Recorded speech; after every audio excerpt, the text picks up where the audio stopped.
السلام علیکم ورحمۃ اللہ وبرکاتہ۔ امید کہ آپ تمام بخیر و عافیت ہوں گے۔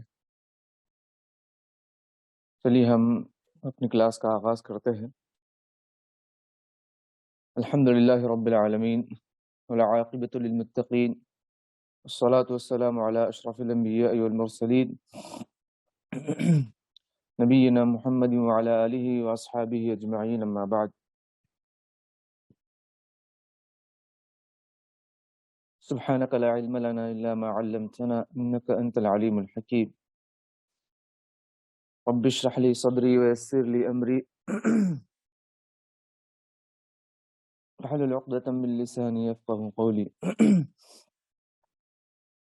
ربنا زدنا علما، اللهم لا سهل الا ما جعلته سهلا وانت تجعل الحزن اذا شئت سهلا۔ محترم بزرگوں، دوستو، عزیز طلباء و طالبات، آج کا دن ہمارے لیے بڑا ہی مبارک و مسعود ہوتا ہے، کیونکہ ہم اتوار کے چھٹی کے وقت میں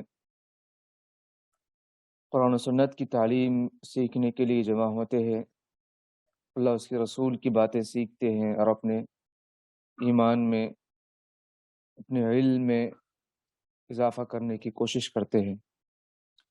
اللہ تعالی ہمیں اپنے حفظ و امان میں رکھتے ہوئے قرآن و سنت کی صحیح تعلیم ہمیں سیکھنے کی اور سمجھنے کی اور اس پر عمل کرنے کی توفیق عطا فرما۔ اللہ تعالی ہمارے گناہوں کو، خطاؤں کو معاف فرما، آمین۔ سیرت النبی صلی اللہ علیہ وسلم کے درس سے جو کتاب تجلیات نبوت جو ہم پڑھ رہے ہیں، اس سے آغاز کریں گے۔ چلیے بسم اللہ الرحمن الرحیم۔ الحمد للہ رب العالمین وبہ نستعین والصلاة والسلام علی اشرف الانبیاء والمرسلین نبینا محمد وعلی آلہ واصحابہ اجمعین، اما بعد۔ اللہ کے نبی صلی اللہ علیہ وسلم کی سیرت پڑھنا، سیکھنا، سمجھنا ہر مسلمان کے لیے ضروری ہے، کہ جن کے ذریعے سے یہ دین ہم تک پہنچا، جن کی قربانیوں سے، جن کی کوششوں سے، تو ان کی سیرت پڑھنے سے ہمارے اندر بھی وہ ایمان و یقین تازہ ہوگا۔ تو ہم الحمدللہ اللہ کے نبی صلی اللہ علیہ وسلم کی سیرت پڑھ رہے ہیں۔ ہم جنگ بدر تک پڑھ چکے ہیں، اب یہاں سے جنگ احد شروع کرنا ہے، یہ غزوات جس میں نبی صلی اللہ علیہ وسلم شریک ہوئے، اور آپ صلی اللہ علیہ وسلم نے اور صحابہ کرام نے اسلام کی سربلندی کے لیے بہت ساری قربانیاں دی، جان دی، مال پیش کیا، وقت دیا، ہر تکلیف کو برداشت کیا، اور تب چل کر یہ دین مکمل ہوا۔ تو غزوہ بدر میں جو جنگ ہوئی تھی سن 2 ہجری میں مسلمانوں اور کافروں کے درمیان، سب سے پہلے بڑی جنگ تھی، جس میں اللہ تعالیٰ کی مدد ہوئی اور بہت سارے کفار واصل جہنم ہوئے اور کچھ مسلمان شہید ہوئے، لیکن کامیابی اسلام اور اہل اسلام کو نصیب ہوئی۔ تو یہ اس کی وجہ سے مسلمانوں کا رعب اور دبدبہ بڑھنے لگا، اور کافروں اور مشرکوں اور منافقوں کو یہ بات راست نہ آئی، ان کا غصہ اور بڑھ گیا، اور وہ اس غزوہ بدر کا انتقام لینا چاہتے تھے، کیونکہ غزوہ بدر کی لڑائی میں مشرکین مکہ کے بڑے بڑے رؤساء مارے گئے تھے، جیسے عتبہ، شیبہ اور ابو جہل وغیرہ وغیرہ، بہت بڑے بڑے لوگ جو اپنے آپ کو بہت بڑا سمجھتے تھے اور لوگوں کا سردار سمجھتے تھے، تو وہ سب قتل ہوئے۔ تو ان کا بدلہ لینے کے لیے ان کے ماں باپ یا پھر ان کے بہنیں بھائی اور دیگر دوست احباب مسلمانوں سے لڑنے کے لیے اور اپنے ان یاروں کا بدلہ چکانے کے لیے تیاری کر رہے تھے۔ تو ایسے میں انہوں نے مدد کے طور پر بہت سارے احابیش کو، حبشیوں کو بھی اپنے ساتھ لے لیا اور بہت سارے قبیلوں کو اپنے ساتھ ملا لیا، اور اس میں شاعروں کو بھی ساتھ لیا تاکہ اشعار پڑھ کر لوگوں کو جمع کرے۔ اس وقت ایک بڑا میڈیا تھا، اور اپنے ساتھ عورتوں کو بھی لے لیا تاکہ عورتیں مردوں کو لڑائی پر ابھارنے کے لیے ساتھ رہے، اور اس طرح ان کے پاس 3000 کی فوج تیار ہوئی۔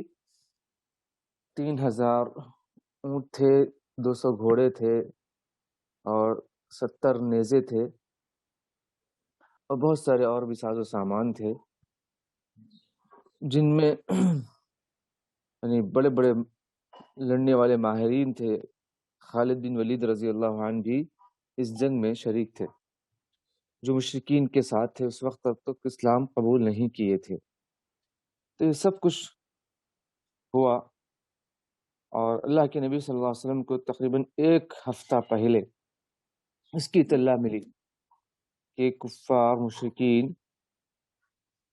مسلمانوں سے جنگ کرنے کے لیے تیاری کر رہے ہیں، جنگ احد میں یا احد کے میدان میں جمع ہو کر لڑنا چاہتے ہیں، جو مدینے کے بالکل قریب میں ہے، مدینہ منورہ کے بالکل پاس میں ہے، پیدل سفر کر سکتے ہیں وہاں تک کا بہت ہی کم وقت میں۔ تو ایسے وقت میں اللہ کے نبی صلی اللہ علیہ وسلم نے مدینے میں صحابہ کو طلاع گردی کے لیے لگا دیا تاکہ فوراً مدینے کے اندر گھس نہ آئے۔ پھر وہاں سے اللہ کے نبی صلی اللہ علیہ وسلم نے فوراً ہی اپنے صحابہ کو جمع کیا اور ان کے سامنے بات رکھی کہ کفار لڑنے آ رہے ہیں، تو ایسے وقت میں ہمیں کیا کرنا چاہیے، یا کہ ہم مدینے میں ہی رہ کر لڑیں یا مدینے سے باہر جا کر لڑیں۔ اللہ کے نبی صلی اللہ علیہ وسلم کی جو خواہش تھی وہ ہے کہ آپ مدینے میں رہ کر ہی لڑنا چاہتے تھے، لیکن پھر بھی نبی صلی اللہ علیہ وسلم نے مشورہ کیا۔ تو 2 طرح کے مشورے آئے۔ ایک مشورہ اللہ کے نبی صلی اللہ علیہ وسلم جو چاہتے تھے وہ یہی تھا کہ مدینے میں رہ کر لڑے، عورتیں مدینے کے اندر گھروں میں رہیں، چھتوں پر سے لوگوں پر، آنے والے لوگوں پر حملہ کرے، مرد گلیوں کوچوں میں باہر نکل کر ان شاہراہ پر لڑے۔ تو اس طرح مدینے کے اندر ہی رہ کر لڑیں۔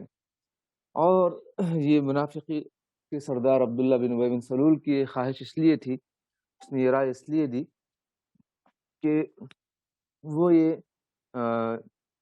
نہیں چاہتا تھا کہ میدان جنگ میں جا کر لڑے، وہ تو صرف نفاق اس کے دل میں تھا، دکھاوا اس کے دل میں تھا، اللہ کے راہ میں جان مال لٹانا نہیں چاہتا تھا، لڑنا نہیں چاہتا تھا۔ اس وجہ سے وہ بھی یہ پسند کیا کہ گھر میں ہی رہ کر تماشا دیکھتے رہے۔ اب دوسری رائے جو جنگ بدر میں شریک نہیں ہوئے تھے ویسے نوجوان مسلمانوں کی یہ تھی کہ ہم مدینے سے باہر جا کر لڑیں گے، مدینے میں اندر رہ کر نہیں بلکہ میدان جنگ میں بالکل آمنا سامنا کریں گے دشمنوں کا، اور ان کے ساتھ لڑ کر ہم دین اسلام کی سربلندی کے لیے محنت کریں گے۔ اللہ کے نبی صلی اللہ علیہ وسلم مشورہ ہونے کے بعد اپنے گھر گئے اور اپنا فیصلہ آپ نے لیا، زرہ پہن لیا اور اپنے ہاتھ میں ساز و سامان لے کر نکل آئے، اور یہ علامت تھی کہ نبی صلی اللہ علیہ وسلم اب باہر جا کر لڑنا چاہتے ہیں۔ اب کچھ لوگوں نے فیصلہ بدلنا چاہا، جنہوں نے فیصلہ دیا تھا کہ ہم باہر جا کر لڑیں گے، لیکن نبی صلی اللہ علیہ وسلم چونکہ تیار ہو کر آئے تھے اور نبی صلی اللہ علیہ وسلم اپنا فیصلہ بدلنے والے نہیں تھے، آپ صلی اللہ علیہ وسلم نے کہا کہ اب میں تیار ہو کر آ گیا، باہر لڑنا ہے ہمیں۔ تو سب صحابہ کو تیار کیا، وقت مقرر کیا، جب دشمنان اسلام میدان جنگ میں آئے تو اس سے 1 دن پہلے نکل کر وہیں پر قریب مسجد شیخین کے پاس وہاں پر جمع ہوئے اور صحابہ کرام کی تعداد کو گن لیا، صفوں کو ترتیب دیا۔ تو وہیں پر یا اس کے کچھ قریب میں رئیس المنافقین عبداللہ بن ابی بن سلول نے اپنے 300 ساتھیوں کو، چونکہ 1000 کی تعداد تھی مسلمانوں کی، تو 300 کی تعداد لے کر الگ ہو گیا اور مدینہ واپس چلا گیا، یہ کہتے ہوئے کہ میری بات نہیں مانی گئی ہے۔ وہ مسلمانوں کو کمزور کرنا چاہتا تھا۔ اللہ تعالیٰ نے مسلمانوں کو ہمت دی، طاقت دی، اللہ کے نبی صلی اللہ علیہ وسلم کی مدد فرمائی، کوئی پرواہ نہیں کی اس کی، اور وہاں پر جب لشکر کو ترتیب دیا، جو چھوٹے بچے تھے ان کو اللہ کے نبی صلی اللہ علیہ وسلم نے مدینہ بھیج دیا۔ تو ان میں سے ایک صحابی ان کو جو ہے لڑنے کی اجازت، جنگ میں آنے کی اجازت دی، کیونکہ جو وہ بڑے تیر انداز تھے، عمر چھوٹی تھی پھر بھی تیر اندازی ماہر تھے۔ ایک دوسرے صحابی وہ بھی چھوٹی عمر کے تھے، انہوں نے کہا کہ جب وہ صحابی کو جو چھوٹی عمر کے ہیں ان کو لڑنے کی اجازت آپ نے دی ہے، تو میں بھی ان سے زیادہ پہلوان ہوں، ان کو پہلوانی میں پچھاڑ سکتا ہوں۔ نبی صلی اللہ علیہ وسلم نے دونوں کا مقابلہ کیا، پھر وہ صحابی واقع ماہر نکلے، ان کو پچھاڑ دیا، تو نبی صلی اللہ علیہ وسلم نے دونوں کو جنگ میں لے لیا۔ اس طریقے سے تھوڑا اور آگے بڑھ کر وہاں پر مغرب اور عشاء کی نماز پڑھے، پھر وہیں پر آرام کیے، اور نبی صلی اللہ علیہ وسلم اپنے پہرا دینے کے لیے کچھ صحابہ کو لگا دیے تھے، 50 صحابہ کو۔ اس کے بعد پھر آگے فجر سے پہلے فجر کے نکلے، پھر ایک جگہ پر فجر کی نماز پڑھی، وہاں سے پھر میدان جہاد میں میدان جنگ میں جا کر پڑاؤ ڈالا۔ اپنے یعنی پہاڑ جبل احد پشت کی پیچھے کی جانب تھا اور آگے مشرکین تھے، تو مسلمانوں نے اس طریقے سے بیچ میں مدینہ ایک طرف اور یہ ایک طرف مسلمان ہیں، بیچ میں کافروں کو لے لیا تھا۔ تو اس طریقے سے وہاں پر میدان جنگ میں شریک ہوئے اور لڑائی شروع ہوئی، اور وہاں سے پھر مبارزات کا سلسلہ شروع ہوا، کیونکہ جنگ کا ایک طریقہ تھا، صفے ہر ایک اپنی صفے میں کھڑے ہو جاتے، اس کے بعد پھر گھمسان کی لڑائی شروع ہونے سے پہلے کوئی لڑکا للکارتا ہوا پہلے فائٹ کرنے کے لیے آتا، آؤ ہم سے کون لڑنا چاہتے ہیں، تو جو بڑا پہلوان ہوتا وہ نکل کر آتا، پھر طلحہ بن ابو طلحہ تو جو کافرین میں سے تھا اس نے للکارا کہ کون ہے جو مجھ سے لڑ سکتا ہے، تو اونٹ پر آ کر اس نے مقابلہ کرنا چاہا، تو ایک صحابی زبیر بن عوام رضی اللہ عنہ نے شیر کی طرح اچھل کر اس کی اونٹ پر کھڑے ہو کر اس کو اپنے قابو میں کر کے نیچے گرا کر اس کو ذبح کر دیا۔ تو اس کے بعد پھر گھمسان کی لڑائی شروع ہوئی۔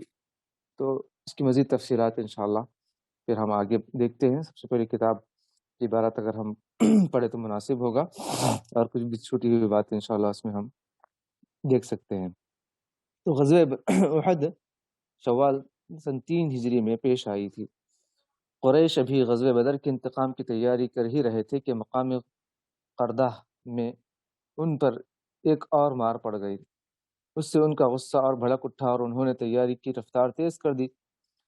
اور یہاں پر ایک اور بات بھی ہے کہ انہوں نے جو مال جو غزوہ بدر جو ہونے کا سبب تھا کہ اللہ کے نبی صلی اللہ علیہ وسلم اور صحابہ کرام نے وہ سامان تجارت کو لوٹنے کے لیے نکلے تھے، ابو سفیان کی قیادت میں وہاں سے ملک شام سے مکہ کے راستے ہوتے ہوئے مدینہ کے راستے ہوتے ہوئے مکہ واپس جا رہا تھا، تو اس کو لینے کے لیے، اس کو لوٹنے کے لیے نکلے تھے۔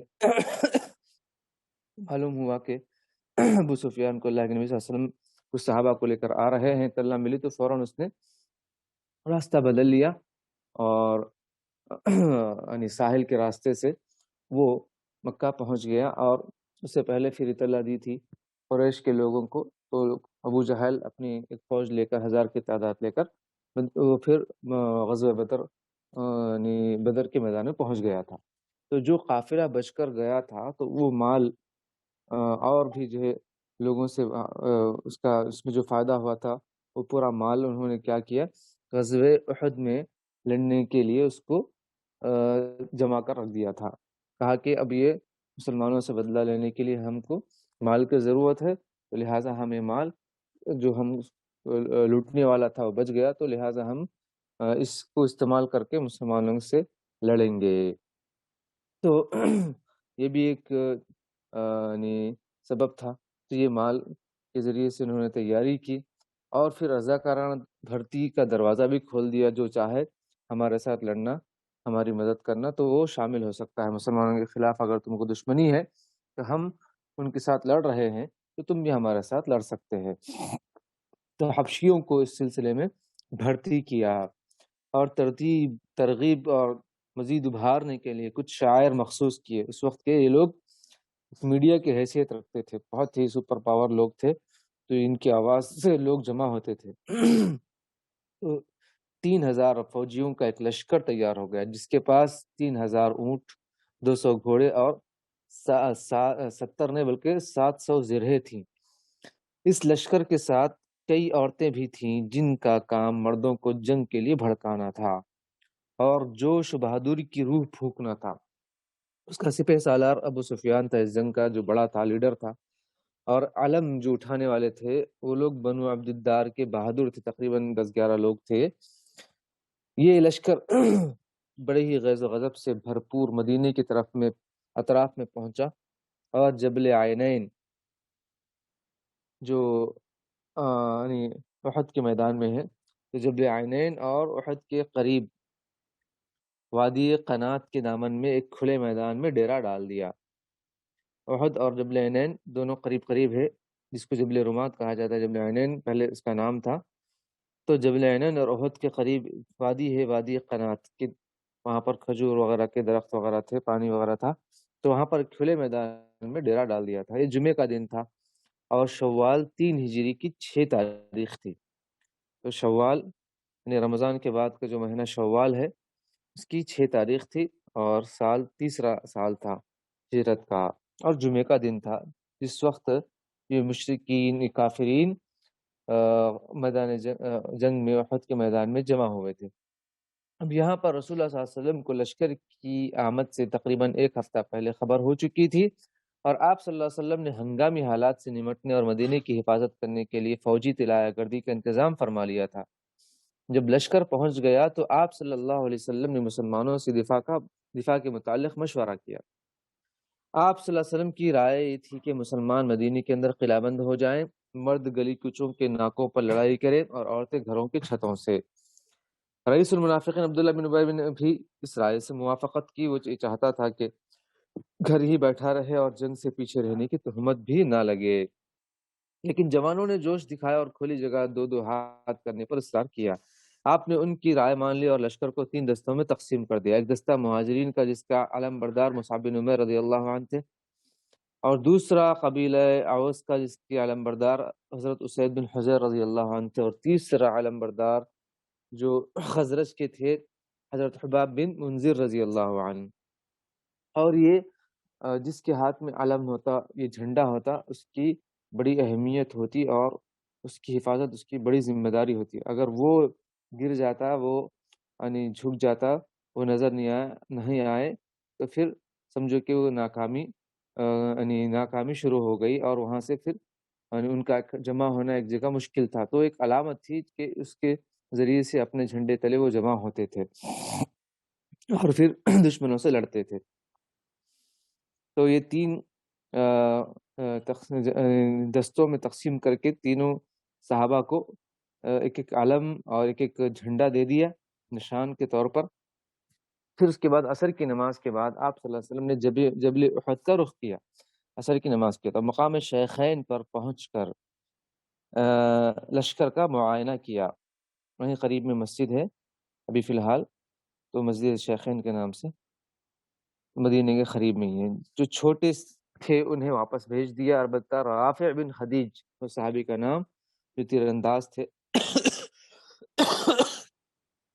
تو رافع بن خدیج رضی اللہ عنہ کو چھوٹے ہونے کے باوجود اجازت دے دی، کیونکہ وہ تیر چلانے کے ماہر تھے. اس پر سمورہ بن جندب رضی اللہ عنہ نے کہا کہ میں رافع سے زیادہ طاقتور ہوں اور اسے پچھاڑ سکتا ہوں. آپ صلی اللہ علیہ وسلم نے دونوں میں کشتی کرائی اور واقعی سمرہ رضی اللہ عنہ نے رافع بن خدیج رضی اللہ عنہ کو پچھاڑ دیا، لہٰذا سمرہ رضی اللہ عنہ کو بھی اجازت مل گئی۔ مقام شیخین ہی میں آپ صلی اللہ علیہ وسلم نے مغرب اور عشاء کی نمازیں پڑھیں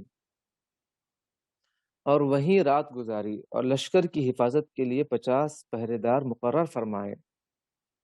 اخیر رات میں فجر سے پہلے وہاں سے کوچ کیا اور شوت نامی ایک جگہ پر فجر کی نماز پڑھی۔ یہیں عبداللہ بن ابی نے بغاوت کی شوت نامی جگہ پر، اور اپنے 300 ساتھیوں کو لے کر واپس چلا گیا۔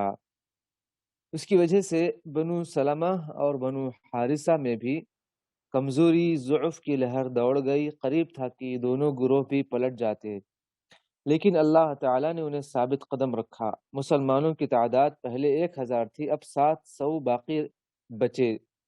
اسی لشکر کو لے کر رسول اللہ صلی اللہ علیہ وسلم نے دشمن کو مغرب کی سمت چھوڑتے ہوئے ایک مختصر راستے سے احد کی جانب پیش قدمی کی، کیونکہ مدینہ کا جو قبلہ ہے جنوب کی جانب ہے، تو ان کو مغرب کی طرف چھوڑتے ہوئے وہاں سے یعنی احد کی جانب چل پڑے، اور احد کی بلندیوں کو، یعنی جو بلند پہاڑ ہے احد کے، اپنے پیچھے کی طرف کرتے ہوئے، پشت کی طرف کرتے ہوئے وادی کے سرے پر واقع احد پہاڑ کی گھاٹی میں نزول فرمایا۔ یعنی اس وادی، احد کی وادی کے سٹارٹنگ میں، شروع میں ہی وہاں پر آپ صلی اللہ علیہ وسلم رکے۔ اس طرح دشمن مسلمانوں اور مدینے کے درمیان حائل ہو گیا۔ یہی آپ صلی اللہ علیہ وسلم نے لشکر کو مرتب فرمایا۔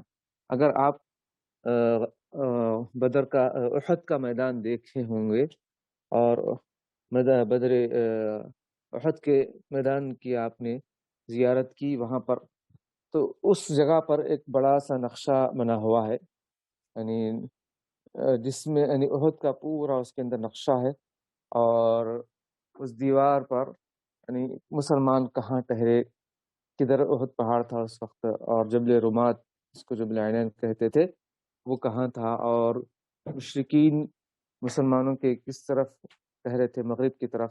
تو وہ پورے جو ہے مناظر ان تصاویر میں دکھائے گئے ہیں، اور اس بات کو سمجھنے کے لیے بہت آسانی ہوگی۔ اگر آپ نے دیکھا ہوگا تو وہ چیز اپنے ذہن میں لا لیں، اور جو ہم پڑھ رہے ہیں اس کو سمجھنے کی کوشش کریں۔ اگر آپ نے وہ نقشہ نہیں دیکھا ہے، پھر بھی اگر آپ نے میدان کا پورا مشاہدہ کیا، تو جبل رمات، جو یعنی جبل عینین جس کو پہلے کہا جاتا تھا، جہاں پر 50 صحابہ رکے ہوئے تھے، تیر انداز صحابہ، تو اس کے قریب میں یعنی جبل احد ہے۔ تو جبل احد مسلمانوں کے پیچھے تھا، اور آگے یعنی جبل رمات، پھر اس کے آگے مشرکین کی جماعت تھی۔ تو اس طریقے سے اس جبل رمات کے پیچھے سے ایک راستہ ہے جو وہاں سے دشمن آ سکتا تھا، تو اسی لیے اللہ کے نبی صلی اللہ علیہ وسلم کو وہاں ٹھہرایا تھا۔ تو یہ اپنا میدان کا اگر آپ پورا نقشہ اپنے دماغ میں رکھیں تو یہ بات کو سمجھنے کے لیے آسانی ہوگی۔ تو وہاں آپ صلی اللہ علیہ وسلم نے لشکر کو مرتب کیا۔ پھر عبداللہ بن جبیر انصاری رضی اللہ عنہ کی کمان میں، ان کی ذمہ داری میں، جبل عینین پر، جو بعد میں جبل رمات کے نام سے معروف ہوا، مشہور ہوا، صحابی کیا نام، عبداللہ بن جبیر انصاری رضی اللہ عنہ کو وہاں پر مقرر کیا۔ ان کے ساتھ 50 تیر انداز صحابہ کرام کو بھی مقرر کیا، اور انہیں یہ حکم دیا کہ سواروں کو تیر مار کر دور رکھے۔ جو بھی دشمن یہاں پر سے مسلمانوں کو پیچھے سے آ کر حملہ کرنے کی کوشش کرے، تو تم یہاں سے تیر مار کر ان کو دور رکھو، اور مسلمانوں کی پیچھے کی جانب سے حفاظت کرو۔ اور انہیں تاکید کی کہ جب تک آپ کا حکم نہ آئے، نبی صلی اللہ علیہ وسلم اگر حکم نہ دے، اپنی جگہ نہ چھوڑے، خواہ مسلمان کامیاب ہوں، فتح یاب ہوں یا شکست کھائے، تم کو یہی رہنا ہے۔ یہ پتھر کی لکیر تھی، نبی صلی اللہ علیہ وسلم نے جو کھینچ دی تھی۔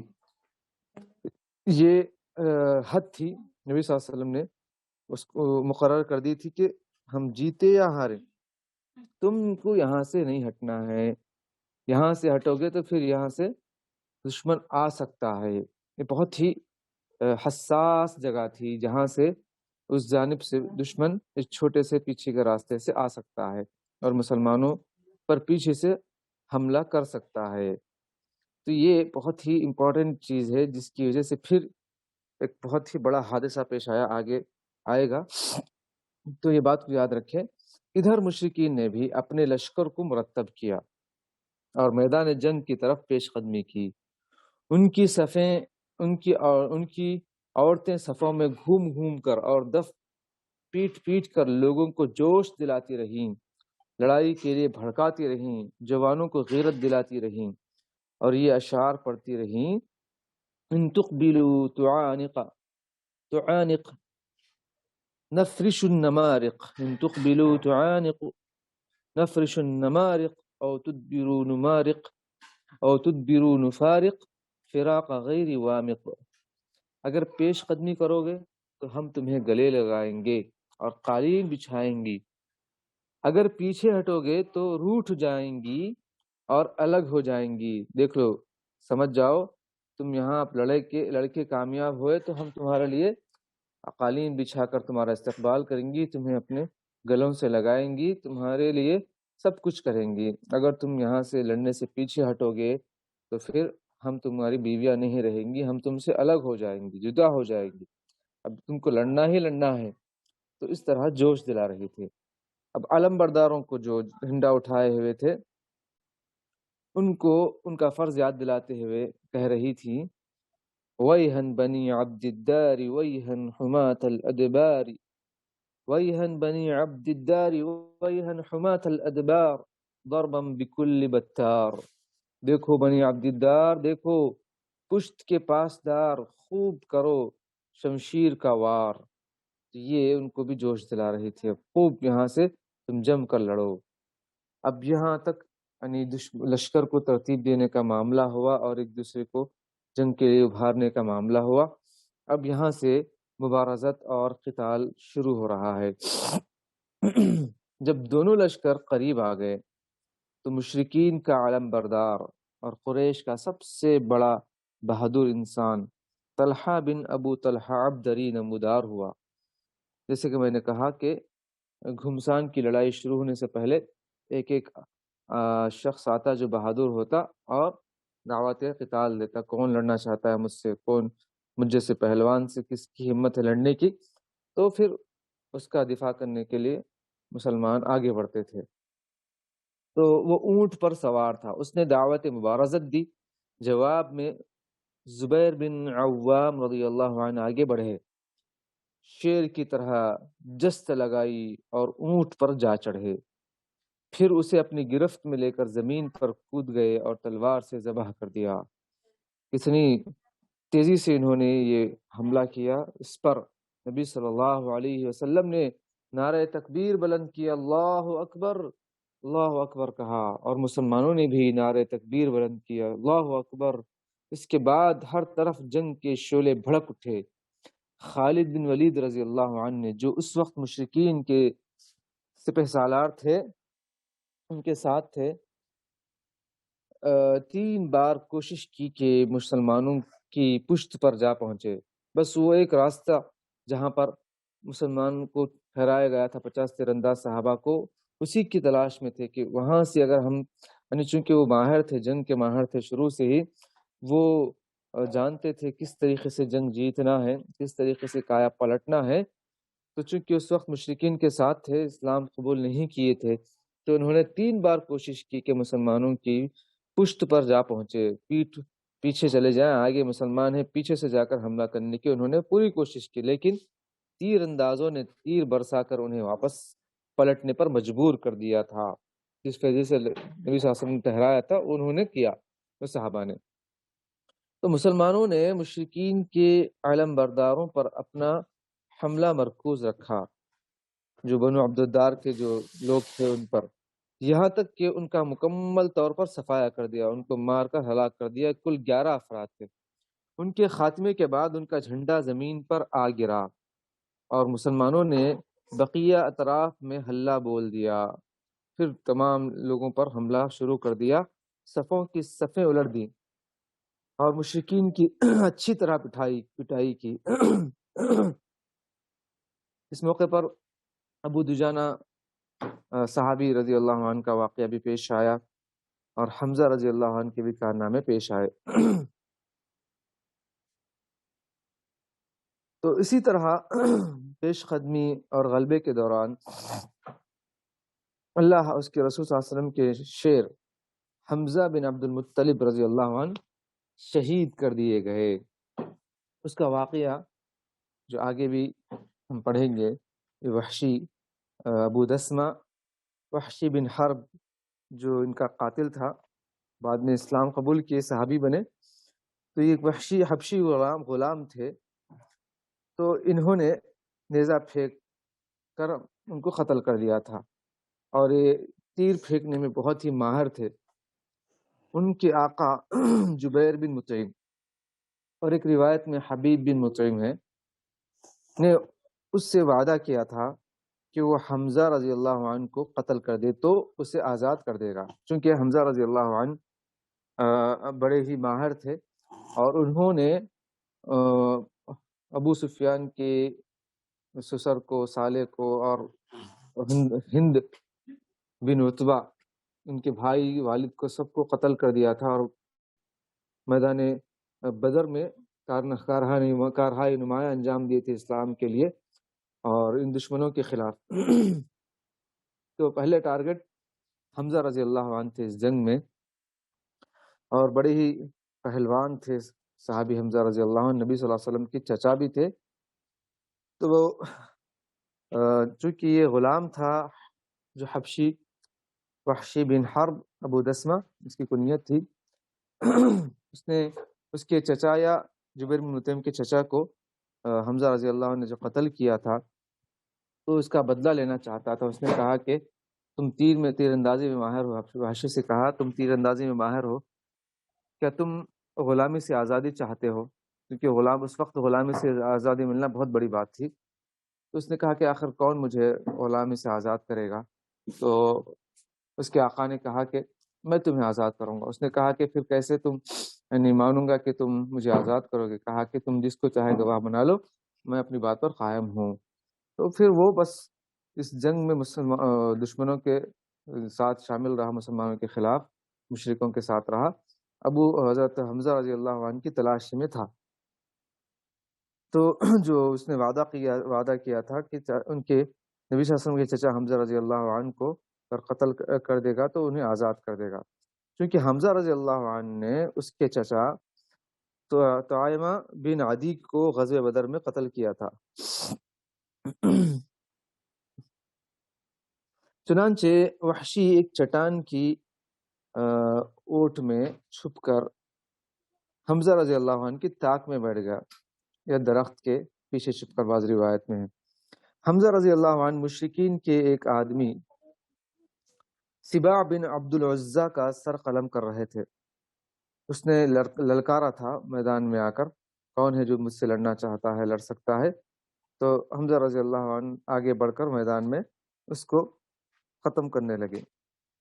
اتنے میں وحشی نے ان کی طرف نیزے کا رخ کیا اور اسے اچھال دیا، یعنی پھینک دیا اس کو، اور حمزہ رضی اللہ عنہ سے لڑنے میں تھے، غافل تھے، ان کے پیڑوں پر لگا۔ پیڑوں کیا ہے؟ یہ پیٹ کے نیچے کا حصہ ہے، دونوں پیروں کے درمیان کا، تو وہاں پر لگا اور دونوں پاؤں کے درمیان سے وہ نکل گیا۔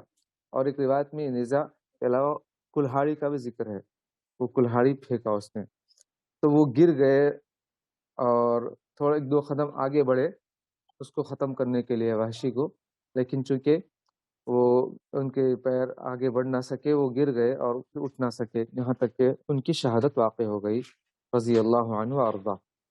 اب اس کا کام اتنا ہی تھا، اس نے پورا کر دیا، اور پھر میدان جنگ سے جا کر خیمے میں الگ بیٹھ گیا۔ بہرحال مشرکین شکست کھا کر بھاگ کھڑے ہوئے، چونکہ مسلمان ایک ساتھ جو حلہ بولے تھے ان کافروں پر، مشرکوں پر، سب بھاگنا شروع کر دیے تھے۔ اب یہ حضرت حمزہ رضی اللہ عنہ کے ساتھ جو حادثہ ہوا، لیکن مسلمان غالب تھے، کامیابی کے راستے پر تھے۔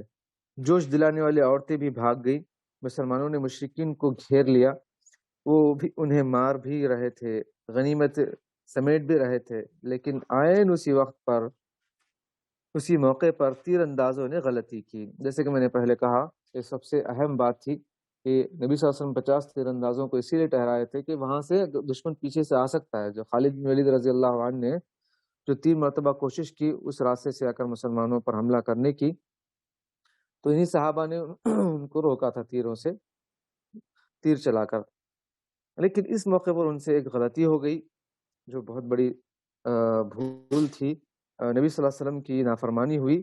اللہ تعالیٰ نے قرآن میں سورہ آل عمران میں اور پارہ 4 میں بڑا تفصیلی ذکر فرمایا اور کہا کہ بڑی نافرمانی ہوئی یہاں پر اللہ کے نبی صلی اللہ علیہ وسلم کی۔ اس وجہ سے جو تکلیف آئی مسلمانوں پر، جو مصیبت آئی، نبی صلی اللہ علیہ وسلم کے دانت بھی شہید ہوئے، یہ تمام اسی کا نتیجہ ہے۔ دیکھتے ہیں کیا ہوا۔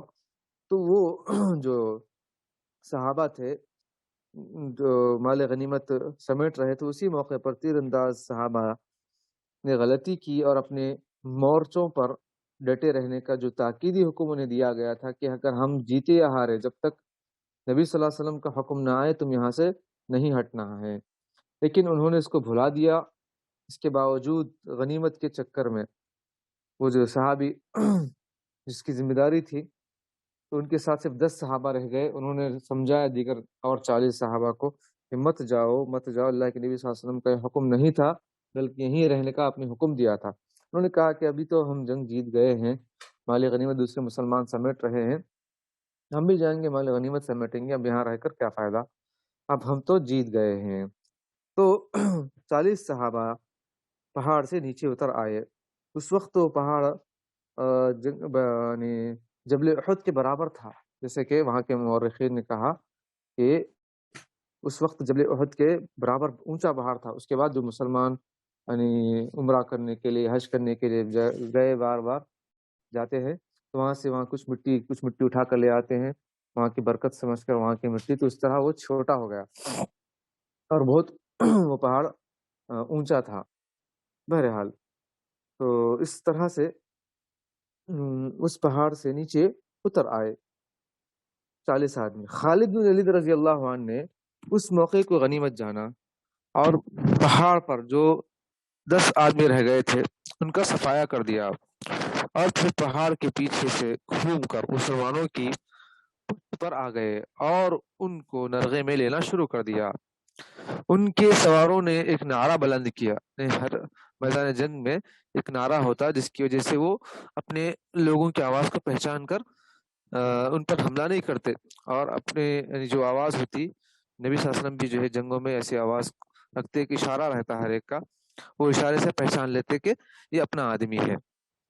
تو خالد بن ولید رضی اللہ عنہ نے اس موقع کو غنیمت جانا اور پہاڑ پر جو 10 آدمی رہ گئے تھے ان کا صفایا کر دیا، پھر پہاڑ کے پیچھے سے گھوم کر مسلمانوں کی پشت پر آ گئے اور ان کو نرغے میں لینا شروع کر دیا۔ ان کے سواروں نے ایک نعرہ بلند کیا جسے مشرکین نے پہچان لیا تو وہ بھی پلٹ پڑے، اور ان کی ایک عورت نے لپک کر جھنڈا اٹھا لیا، چونکہ جھنڈا نیچے گر گیا تھا۔ پھر کیا تھا کہ بکھرے ہوئے مشرکین اس کے جھنڈے کے ارد گرد سمٹ آئے اور جم گئے، یوں مسلمان چکی کے 2 پارٹوں کے بیچ میں آ گئے۔ اب یہاں پر اللہ کے نبی صلی اللہ علیہ وسلم پر مشرکین نے حملہ کیا اور آپ صلی اللہ علیہ وسلم کے قتل کی افواہ پھیلا دی۔ چونکہ نبی صلی اللہ علیہ وسلم وہاں پر پیچھے تشریف فرما تھے، آپ کے ساتھ صرف 7 انصار اور 2 مہاجرین صحابہ تھے۔ آپ صلی اللہ علیہ وسلم کی نے پہاڑ کے پیچھے سے خالد رضی اللہ عنہ کے سواروں کو نمودار ہوتے ہوئے دیکھا تو نہایت بلند آواز سے پکارا مسلمانوں سے، الی عباد اللہ، اللہ کے بندوں میری طرف آؤ، میں یہاں پر ہوں۔ لیکن اس آواز کو مشرکین نے، جو مسلمانوں کی بنسبت آپ صلی اللہ علیہ وسلم کے زیادہ قریب تھے، پہلے سن لیا، اور ان کے ایک دستے نے، کچھ لوگوں نے تیزی سے آواز کا رخ کیا، آواز اللہ کے رسول صلی اللہ علیہ وسلم کی اور آ رہی ہے، تو کہاں سے آ رہی ہے؟ تو رسول اللہ صلی اللہ علیہ وسلم پر تابڑ توڑ حملے شروع کر دیے، تیر چلانا، تلوار چلانا شروع کر دیا۔ ان کی کوشش تھی کہ مسلمانوں کے پہنچنے سے پہلے پہلے آپ صلی اللہ علیہ وسلم کا کام تمام کر دیں۔ اللہ اکبر۔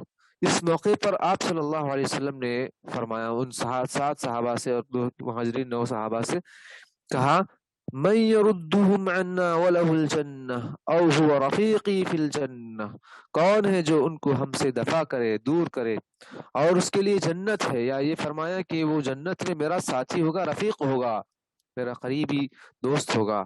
اس پر ایک انصاری نے آگے بڑھ کر انہیں پیچھے دھکیلا اور لڑتے لڑتے شہید ہو گئے۔ اس کے بعد مشرکین نے پھر حملہ کیا اور بالکل قریب آ گئے۔ آپ صلی اللہ علیہ وسلم نے پھر یہی فرمایا۔ اب ایک اور دوسرے صحابی نے آگے بڑھ کر انہیں پیچھے دھکیلا، وہ بھی لڑتے لڑتے شہید ہو گئے۔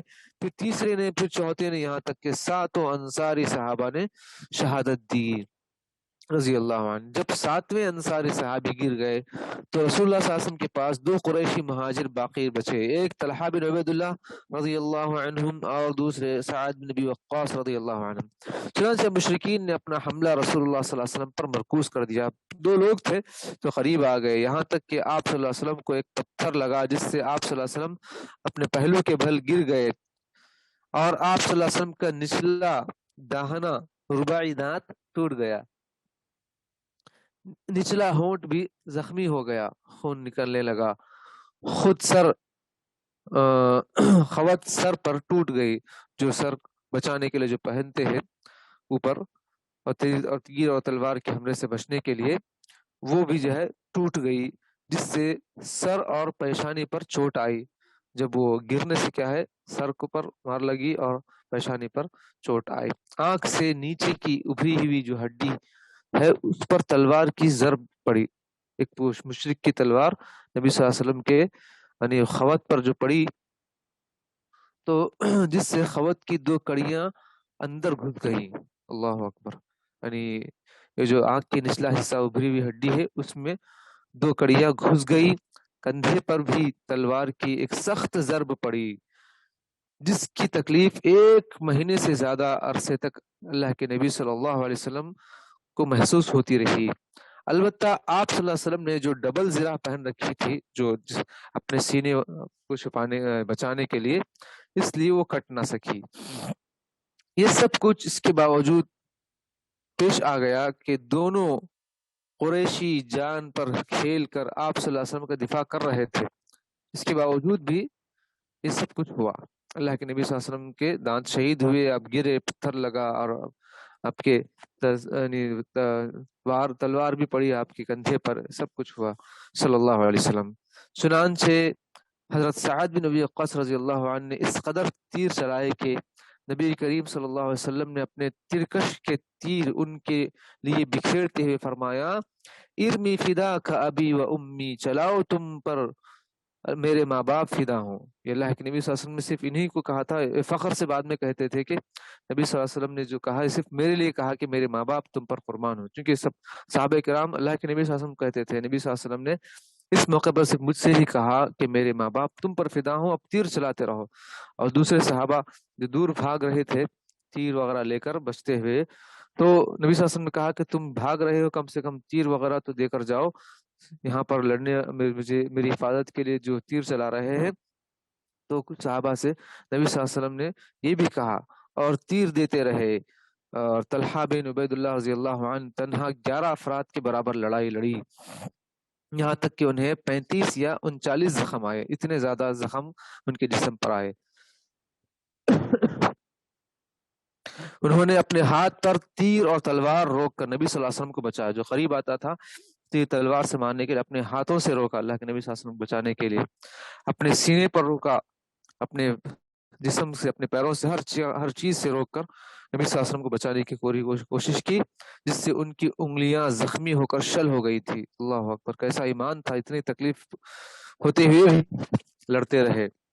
جب ان کی انگلیاں زخمی ہوئی تو ان کے منہ سے حس سی آواز نکلی، جو زخمی انگلیاں خون نکلنے لگا، تکلیف ہونے لگی، تو صرف آواز یعنی ایسی آواز آئی، اس طرح کی آواز آئی۔ نبی صلی اللہ علیہ وسلم نے فرمایا، لو قلت بسم اللہ لرفعتك الملائکۃ والناس ينظرون، اگر تم بسم اللہ کہتے تو تمہیں فرشتے اٹھا لیتے اور لوگ دیکھتے رہتے۔ اللہ اکبر۔ یہ صحیح یہ حدیث سنن نسائی کتاب الجہاد باب ما یقول من یطعنہ العدو حدیث نمبر 3151 میں ہے. تو یہ حدیث ہے. تو اللہ کے نبی صلی اللہ علیہ وسلم نے کہا کہ اگر تم بسم اللہ کہتے تو تمہیں فرشتے اٹھا لیتے اور لوگ دیکھتے رہتے. اس مشکل ترین گھڑی میں حضرت جبریل حضرت میکائیل علیہ السلام دونوں اترے اور آپ صلی اللہ علیہ وسلم کی طرف سے سخت لڑائی لڑی. کچھ مسلمان بھی پلٹ کر آپ صلی اللہ علیہ وسلم کے آس پاس جمع ہو گئے. انہوں نے بھی جم کر دفاع کیا. سب سے پہلے پلٹ کر آنے والے صحابی حضرت ابو بکر صدیق رضی اللہ عنہ تھے اور ان کے ساتھ ابو عبیدہ بن جراح امین الامہ صحابی تھے رضی اللہ عنہم. ابو بکر رضی اللہ عنہ نے چاہا کہ آگے بڑھ کر رسول اللہ صلی اللہ علیہ وسلم کے چہرے سے جو خوت کی کڑی نکال دیں لیکن ابو عبیدہ رضی اللہ عنہ نے خود اصرار کر کے خوت کی کڑی نکالی جس سے ان کا اگلا ایک دانت ٹوٹ گیا. جو دانت سے پکڑ کر نکالنے کی کوشش کی تو وہ تو نکل گئی کڑی لیکن اس کے نتیجے میں ان کا دانت نکل گیا گر گیا. اس کے بعد انہوں نے دوسری کڑی نکالی چونکہ 2 کڑیاں گھس گئی تھی نبی صلی اللہ علیہ وسلم کے چہرے انور پر تو دوسرا دانت بھی اس کو ٹوٹ گیا اس کو نکالتے. اس کے بعد آگے بڑھ کر دونوں نے طلحہ بن عبید اللہ رضی اللہ عنہ جو شدید زخمی ہو چکے تھے ان کو سنبھالا. اس دوران میں رسول اللہ صلی اللہ علیہ وسلم کے پاس ابو دجانہ رضی اللہ عنہ مصعب بن عمیر عمر بن خطاب علی بن ابی طالب یہ تمام صحابہ اس کے علاوہ دیگر صحابہ بھی آ پہنچے. ادھر مشرکین کی تعداد بھی بڑھتی گئی اور ان کے حملے سخت تر ہوتے گئے مگر مسلمانوں نے بھی بڑی بہادری کے ساتھ مقابلہ کیا. کوئی تیر چلا رہا تھا تو کوئی دفاع کر رہا تھا, کوئی لڑ بھڑ رہا تھا تو کوئی اپنے جسم پر تیروں کو روک رہا تھا. جھنڈا مصعب بن عمیر رضی اللہ عنہ کے ہاتھ میں تھا. مشرکین نے ان کے داہنے ہاتھ پر اس زور سے تلوار ماری کہ ہاتھ کٹ گیا. انہوں نے جھنڈا بائیں ہاتھ میں پکڑ لیا. مشرکین نے اسے بھی کاٹ دیا. اس کے بعد انہوں نے جھنڈے پر گھٹنے ٹیک کر اسے سینے اور گردن کے سہارے لہرائے رکھا چونکہ وہ گرا ہے, اگر گر گیا تو پھر مسلمان بکھر جائیں گے. اس کو یعنی بلندی پر رکھنا بڑا اہم تھا. تو اسی حالت میں وہ شہید ہو گئے. دونوں ہاتھ کٹ چکے تھے. اس کو سہارا دیا جھنڈے کو اپنے گردن اور اپنے سینے سے لیکن وہ جابر نہ ہو سکے, اللہ کو پیارے ہو گئے. ان کا قاتل اس کا نام تھا عبداللہ بن قمیعہ. چونکہ مصعب بن عمیر رضی اللہ عنہ نبی صلی اللہ علیہ وسلم کے ہم شکل تھے, نبی صلی اللہ علیہ وسلم کے جیسے لگتے تھے تو اس لیے اس نے سمجھا کہ اس نے نبی صلی اللہ علیہ وسلم کو قتل کر دیا ہے. چنانچہ اس نے پلٹ کر چیختے ہوئے کہا محمد صلی اللہ علیہ وسلم قتل کر دیے گئے. تو یہ خبر تیزی سے پھیل گئی. اس کے نتیجے میں مشرکین کا دباؤ کم ہو گیا کیونکہ ان کے خیال میں اب ان کا مقصد پورا ہو چکا تھا. وہ یہی چاہتے تھے کہ اللہ کے نبی صلی اللہ علیہ وسلم کو قتل کر دے. انہوں نے اب سمجھا کہ اب ہمارا کام ہو گیا, اس لیے وہ لوگ ادھر آنا کم کر دیے, نبی صلی اللہ علیہ وسلم کے قریب آنا کم ہو گیا چونکہ اس نے سمجھا کہ جو ہے نبی صلی اللہ علیہ وسلم کو قتل کر دیا ہے جبکہ اس نے مصعب بن عمیر رضی اللہ عنہ کو قتل کیا تھا.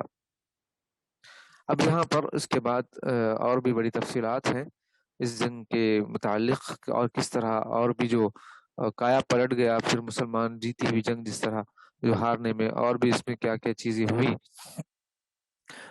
مسلمانوں نے پھر اور کیسے پھر جو منظم لڑائی لڑی. اس کے بعد پھر یہ تمام چیزیں پھر نبی صلی اللہ علیہ وسلم نے جو صحابہ کو یعنی جو شہیدوں کو جمع کر کے پھر جو ہے دیکھا کہ کون کون شہید قتل ہوئے ہیں شہید ہوئے ہیں. یہ تمام چیزیں جو ہے آگے آئے گی انشاءاللہ.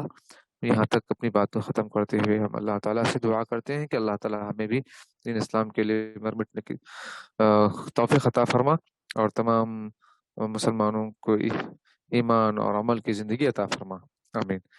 الحمدللہ یہ رہا آج کا درس سیرت النبی صلی اللہ علیہ وسلم میں تجلیات نبوت کتاب سے ہم نے جنگ احد کا ہم نے جو ہے پڑھا ہے. اب اس کے بعد ایک صحابی چونکہ ہم کتاب پڑھ رہے ہیں ہم لوگ صحابہ کے درخشاں پہلو کے موضوع پر, تو ایک صحابی کے متعلق ہم پڑھتے ہیں جیسے کہ حمزہ رضی اللہ عنہ کے جو قاتل ہیں ان کا نام ابو دسمہ وحشی بن حرب جو حبشی غلام تھے تو ان کا جو ہے انشاءاللہ آج ایک واقعہ پڑھیں گے حیات صحابہ کے درخشہ پہلو میں، جو کتاب میں ہے۔ ابو دسمہ وحش بن حرب رضی اللہ عنہ، یہ صحابی ایسے صحابی ہیں جو پہلے تو مسلمانوں کے دشمن تھے، غلام تھے، ان کے مالک نے اسی شرط پر آزاد کیا تھا کہ حمزہ رضی اللہ عنہ کو شہید کر دے، تو انہوں نے وہ کام کر دیا۔ اور اس کے بعد نبی صلی اللہ علیہ وسلم جب فاتحانہ طور پر مکے میں داخل ہوئے اور تمام لوگ اسلام قبول کرنے لگے، تو وہاں سے بھاگ کر طائف گئے اپنی جان بچانے کے لیے۔ طائف میں بھی لوگوں نے اسلام قبول کیا، تو پھر وہاں سے چاہا کہ ملک شام، یمن وغیرہ چلے جائیں، تو پھر وہاں سے کسی نے کہا کہ اگر تم نبی صلی اللہ علیہ وسلم کے سامنے جا کر کلمہ شہادت پڑھ لو گے تو تمہیں بخش دیں گے، قتل نہیں کریں گے۔ تو اپنے آپ کو بچاتے ہوئے، چھپ چھپاتے ہوئے اللہ کے نبی صلی اللہ علیہ وسلم کی نظروں سے سیدھا نبی صلی اللہ علیہ وسلم کے سامنے آ کر شہادت دی، اشہد ان لا الہ الا اللہ واشہد ان محمد عبدہ ورسولہ، اس طرح اسلام قبول کیا۔ لیکن اللہ کے نبی صلی اللہ علیہ وسلم اور اس کے درمیان جو گفتگو ہوئی وہ یہ تھی کہ تم وحشی ہو جس نے میرے چچا کو قتل کیا ہے؟ تو کہا کہ ہاں۔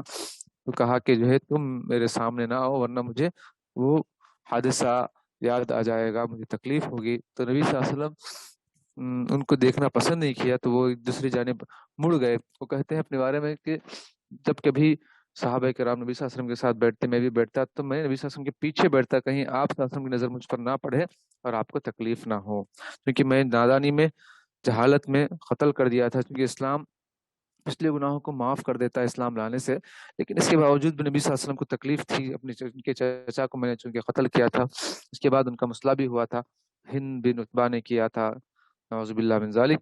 تو تمام نبی صلی اللہ علیہ وسلم کو بڑی تکلیف تھی، اس وجہ سے وہ مجھے دیکھنا پسند نہیں کرتے تھے۔ تو ایک تو مسلمان بڑے جانباز صحابی کو اس نے قتل کیا تھا انہوں نے، اور انہوں نے اس کا بدلہ چکانے کے لیے، مسلمانوں کے غم و غصے کو ٹھنڈا کرنے کے لیے، ایک اسلام کے بڑے دشمن کو بھی قتل کیا، مسیلمہ کذاب کو۔ اور اس کے بعد مسلمانوں کا دل ٹھنڈا ہوا، جس طرح وہ خود کہتے ہیں کہ جس طرح اس نے امت محمدیہ کی ایک ذی وقار شخصیت کو قتل کیا، اسی طرح ایک بدترین خلائق شخص کو بھی تحقیق کیا ہے۔ مورخین کہتے ہیں ان کے بارے میں وہ مسیلمہ کذاب تھا۔ تو یہ ان کا بڑا دلچسپ واقعہ ہے، اور دیکھتے ہیں ہم ان کا واقعہ۔ ابو دسمہ وحش بن حرب رضی اللہ عنہ، یہ فتح مکہ کے بعد اسلام قبول کیے، اس سے پہلے یہ اسلام کے سخت ترین دشمن تھے مسلمانوں کے، یعنی یہ حمزہ رضی اللہ عنہ کے بڑے قاتل تھے۔ وہ شخص جس نے غزوہ احد میں حمزہ رضی اللہ عنہ کو قتل کیا تھا، رسول اللہ صلی اللہ علیہ وسلم کے دل کو دکھایا تھا، تو وہ وحش بن حرب ہے، جن کی کنیت ابو دسمہ تھی، اور ان کی داستان خود ان کی زبانیں سنتے ہیں۔ وہ خود کہتے ہیں وحش بن حرب کہ میں قریش کے ایک سردار حبیب بن مطعم کا غلام تھا، اور ایک روایت میں جبیر بن مطعم ہے، جیسے کہ ہم نے تجلیات نبوت میں بھی دیکھا ہے کہ ان کا نام جبیر بن مطعم ہے۔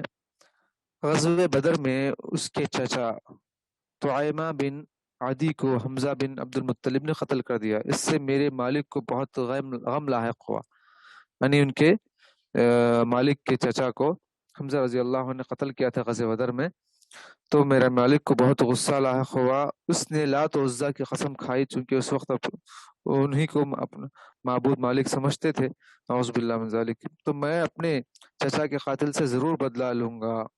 کہ اس کے بعد حمزہ رضی اللہ عنہ کو قتل کرنے کے لیے وہ گھات میں لگا رہا، کوشش میں لگا رہا کہ کسی طریقے سے ان کو قتل کر دینا ہے۔ ابھی زیادہ وقت نہ گزرا تھا کہ قریش رسول اللہ صلی اللہ علیہ وسلم کے خلاف لڑنے کے لیے اور بدر کے مقتولین کا بدلہ چکانے کے لیے نئے جوش اور ولولے سے غزوہ احد کی تیاری کر کے نکلنے لگے۔ لشکر کو ترتیب دیا، معاونین کو جمع کیا، تیاری مکمل کی۔ ابھی ہم نے جس کے بارے میں پڑھا غزوہ احد کے بارے میں، وہ تمام چیزیں ہوئی۔ اس کی قیادت کرنے والے ابو سفیان بن حرب تھے، اور ابو سفیان نے اس موقع پر قریش کی عورتوں کو بھی ساتھ لے لیا، جیسے کہ ہم نے پڑھا ہے کہ کیونکہ ان کے کسی کے خاوند یعنی شوہر کا انتقال ہوا بدر میں، مارے گئے، اور کسی کے باپ اور کسی کا بھائی، یہ سب قتل ہو چکے تھے۔ تو یہ میدان جنگ میں لڑائی کرنے والوں کے حوصلے بلند کرنے کے لیے میدان سے بھاگنے کی صورت میں یہ راستے میں کھڑی ہو جائیں تو انہیں عار دلاتے رہیں. اس وجہ سے اس جنگ میں عورتوں کو بھی اس نے ساتھ لیا تھا. ان میں سے خود ان کی بیوی تھی ہندا بن عتبہ، چونکہ اس کا باپ چچا اور بھائی غزوہ بدر میں قتل کر دیے گئے تھے مسلمانوں کی طرف سے. ابو دسمہ وحشی بن حرب رضی اللہ عنہ بیان فرماتے ہیں کہ جب یہ لشکر روانہ ہوا تو حبیب بن مطعم نے میری طرف دیکھا اور کہا، ابو دسمہ کیا تو غلامی سے چھٹکارا چاہتا ہے؟ تو میں نے کہا، مجھے کون غلامی کی زنجیر سے آزاد کرے گا؟ اس نے کہا، میں. تو میں نے کہا، وہ کیسے؟ اس نے کہا، اگر تو محمد صلی اللہ علیہ وسلم کے چچا حمزہ بن عبد المطلب کو قتل کر دے رضی اللہ عنہ تو آزاد ہوگا. میں نے پوچھا، اس عہد کو، وعدے کو پورا کرنے کی ضمانت کون دے گا؟ تم تو کہہ رہے ہو، لیکن اس کی گارنٹی کیا ہے؟ اس نے کہا کہ جس کو تو چاہے میں تمام لوگوں کے سامنے گواہی دیتا ہوں کہ میں اس عہد کو نبھاؤں گا، اس وعدے کو پورا کروں گا. میں نے پوچھا، میں نے کہا، ٹھیک ہے، مجھے منظور ہے تمہاری یہ بات. میں ایک حبشی انسان تھا، نیزہ بازی اور تیر اندازی اور خنجر اور کلہاڑی چلانے کا بہت بڑا ماہر تھا. خود اپنے بارے میں کہتے ہیں کہ میرا نشانہ کبھی نہیں چوکتا تھا، خطا نہیں کرتا تھا. میں نے اپنی کلہاڑی پکڑی اور لشکر کے ساتھ چل دیا. لشکر کے پیچھے پیچھے قریش کی بیویوں کے ساتھ، بیگمات کے ساتھ آہستہ آہستہ چل رہا تھا. مجھے جنگ سے کوئی زیادہ دلچسپی نہیں تھی، مجھے جنگ میں لڑنا مقصد نہیں تھا، بس حمزہ رضی اللہ عنہ میرا نشانہ تھا. جب بھی میرا ابو سفیان کی بیوی ہندہ کے پاس سے گزر ہوتا یا وہ میرے پاس سے گزرتی اور دھوپ میں میری کلہاڑی چمکتی ہوئی دیکھتی تو بے ساختہ پکار اٹھتے، ابو دسمہ، آج مقتولین بدر کا بدلہ چکا کر کلیجے کو ٹھنڈا کر دیں. جب ہم احد کے مقام پر پہنچے، دونوں فوجوں میں گھمسان کا رن پڑا. لڑائی شروع ہوئی تو میں حمزہ بن عبد المطلب کی تلاش میں نکلا. کہتے کہ میں انہیں پہلے سے پہچانتا تھا اور وہ کسی سے چھپے ہوئے بھی نہیں تھے، مخفی نہیں تھے، کیونکہ ان کی ایک علامت تھی، وہ علامت سے میں پہچانتا تھا. وہ ہر وقت اپنی پگڑی میں شتر مرغ کا پر لگا کر رکھتے تھے، پیوست کر کے رکھتے تھے. شتر مرغ کا پر ایسا لگا کر اپنے پگڑی میں رکھتے تھے. یہ اس دور میں عرب کے جنگجو بہادروں کی علامت ہوا کرتی تھی، جو بہت ہی زیادہ لڑنے والے ماہر لوگ تھے، ان کی علامت ہوتی اس طریقے سے لگا کر رکھنا. تھوڑی دیر بعد میں نے دیکھا کہ حضرت حمزہ رضی اللہ عنہ جو شمشیر زنی کر رہے ہیں اور اپنے سامنے والے کو ختم کر رہے ہیں، کوئی ان کے سامنے ٹہرنے کی طاقت نہیں رکھتا ہے. وہ صفوں کے صفیں پلٹتے ہوئے آگے بڑھ رہے ہیں. تو میں نے انہیں دیکھ کر ایک درخت کی آؤٹ میں چھپ گیا یا پھر پہاڑ کے دامن میں چھپ گیا، اور جیسے ہی وہ قریب آئے میں ان پر حملہ کر دیا، حملہ کرنے کے لیے یہاں پر تیار تھا. تو اتنے میں قریش کا جو شہ سوار سباع بن عبد العزا میدان میں اترا اور پکارنے لگا، ارے حمزہ، میرے مقابلے میں آؤ. امیر حمزہ یہ چیلنج سن کر اس کے مقابلے میں اترتے ہوئے کہنے لگے کہ مشرکہ کے بیٹے ادھر آؤ، اور بڑی برق رفتاری سے تلوار کا ایک ایسا زوردار وار کیا کہ وہ لمحے بھر میں چشم زدن میں ان کے قدموں میں ڈھیر ہو گیا. تو حضرت ابو دسمہ وحشی جو صحابی ہے وہ کہتے ہیں کہ میں نے موقع پاتے ہی اچانک اپنی کلہاڑی سے ان پر زوردار وار کیا اور میری کلہاڑی نے ان کے پیٹ کے نچلے حصے کو کاٹتے ہوئے دونوں ٹانگوں کو چیرتے ہوئے نکل گئی. وہ میری طرف 2 قدم جوش سے چلے لیکن ٹانگوں نے ساتھ نہ دیا اور وہیں گر پڑے رضی اللہ عنہ وارضاہ.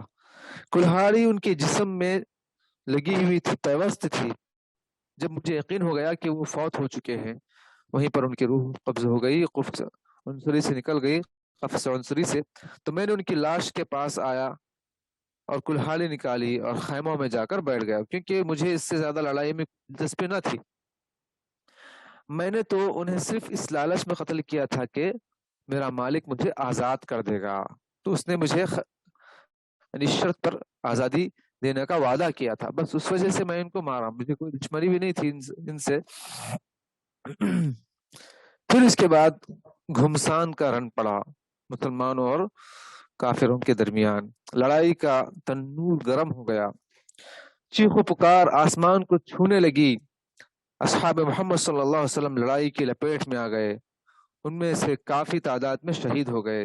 جیسے ایک دوسرے لمحے میں پہلے بار تو مسلمان فتح یاب ہوئے، لیکن جب وہ مسلمان 40 مسلمان جو جبل رومات چھوڑ دیے تو پھر وہاں سے خالد بن ولید رضی اللہ عنہ پیچھے سے آ کر حملہ کرے، تو اس کی وجہ سے کیا ہے 70 صحابہ شہید ہو گئے اور ان کی وہیں پر قبریں بھی ہیں۔ تو کہتے ہیں کہ مسلمان کافی تعداد میں شہید ہوئے۔ اس نازک موقع پر ہندہ بن عقبہ یا عتبہ دیگر قریش کی بیگمات کو لے کر اپنے ساتھ مسلمانوں کی بکھری ہوئی لاشوں کے پاس گئی، انہوں نے ان کے پیٹ چاک کر دیے، آنکھیں نکال دیں، ناک کاٹ لیے، پھر ان کے ہار اور بالیاں بنا کر زیورات کی جگہ پہن لیے۔ اللہ اکبر۔ ہندا نے اپنا سونے کا ہار اور بالیاں مجھے دیتے ہوئے کہا، ابو دسمہ یہ تیرا انعام ہے، تو نے میرے باپ کے قاتل کو، میرے بھائی کے، میرے چچا کے قاتل کو قتل کر دیا ہے، اب یہ تیرا انعام ہے، اس سونے کا ہار ہے، اسے سنبھال کر رکھنا، ایک بڑا قیمتی زیور ہے۔ جب لڑائی ختم ہو گئی تو میں نے لشکر کے ساتھ مکہ معظمہ واپس لوٹ آیا، تو ان کا جو مالک تھا اس نے اپنا وعدہ پورا کرتے ہوئے مجھے آزاد کر دیا۔ میں آزاد تو ہو گیا کہتے ہیں، لیکن میں نے دیکھا کہ محمد صلی اللہ علیہ وسلم کی دعوت تیزی سے پھیل رہی ہے اور مسلمانوں میں دن بدن اضافہ ہوتا جا رہا ہے۔ جو محمد صلی اللہ علیہ وسلم کا پیغام 400 سو پھیلنے لگا تو مجھ پر خوف و ہراس کے بادل منڈلانے لگے، مجھے اپنی جان کا خطرہ لاحق ہو گیا، میں مسلسل اسی حالت میں مبتلا رہا، یہاں تک کہ محمد صلی اللہ علیہ وسلم فاتحانہ انداز میں ایک لشکر جرار لے کر مکہ معظمہ میں داخل ہوئے۔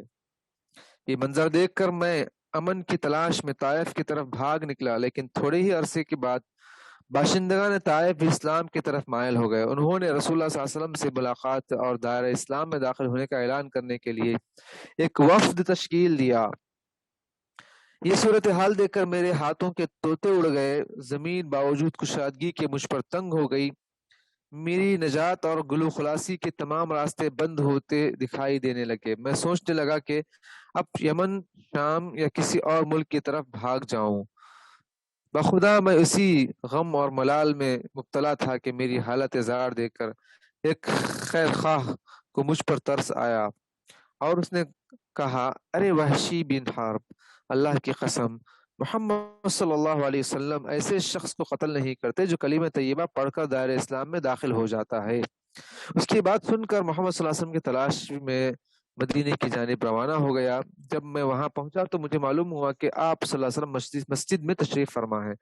میں آنکھ بچاتے ہوئے بڑی احتیاط سے مسجد میں داخل ہوا اور آپ کے سامنے کھڑا ہو کر پکار اٹھا، اشہد ان لا الہ الا اللہ واشہد ان محمدا عبدہ ورسولہ، میں گواہی دیتا ہوں کہ اللہ کے سوا کوئی معبود حقیقی نہیں اور محمد صلی اللہ علیہ وسلم اس کے بندے اور اس کے رسول ہیں۔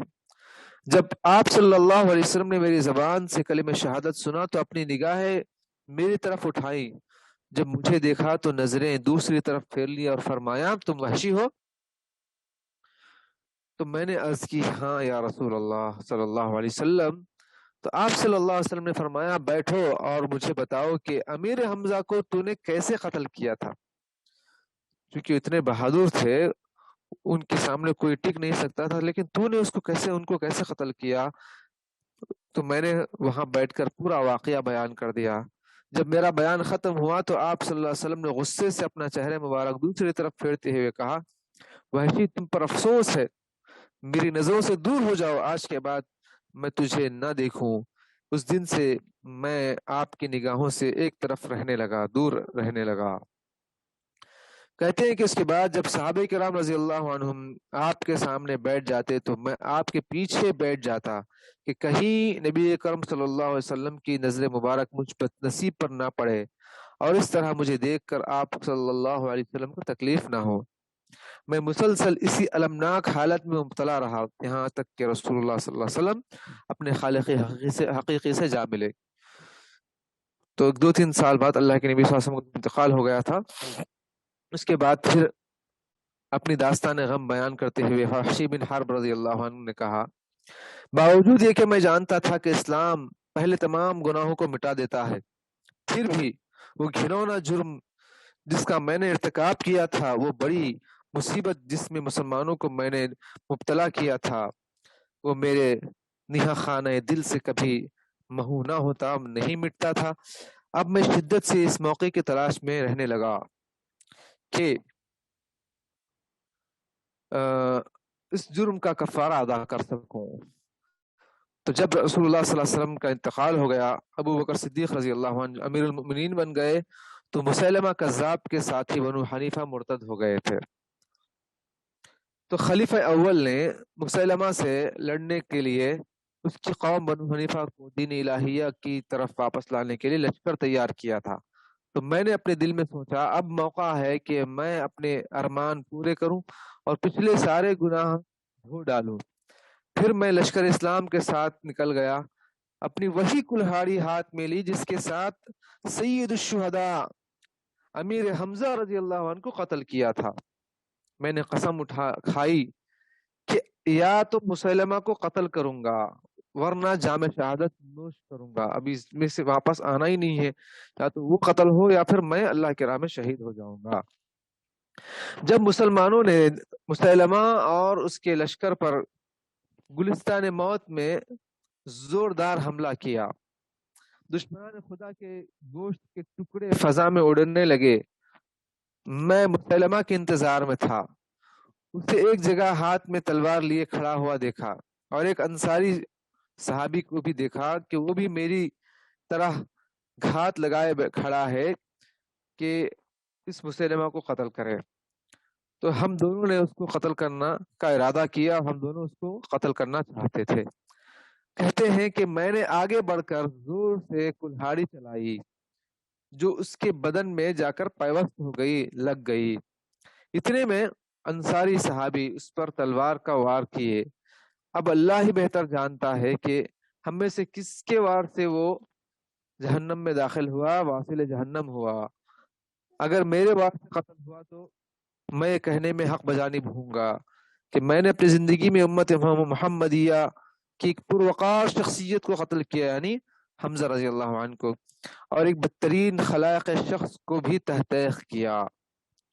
تو وہ کہتے ہیں کہ اگر میرے وار سے وہ قتل ہوا مسلمہ تو پھر میں نے یعنی جو مسلمانوں کے ایک بڑے جانباز سپہ سالار صحابی کو قتل کیا تھا، شہید کیا تھا، اس کا بدلہ میں نے چکا دیا ہے۔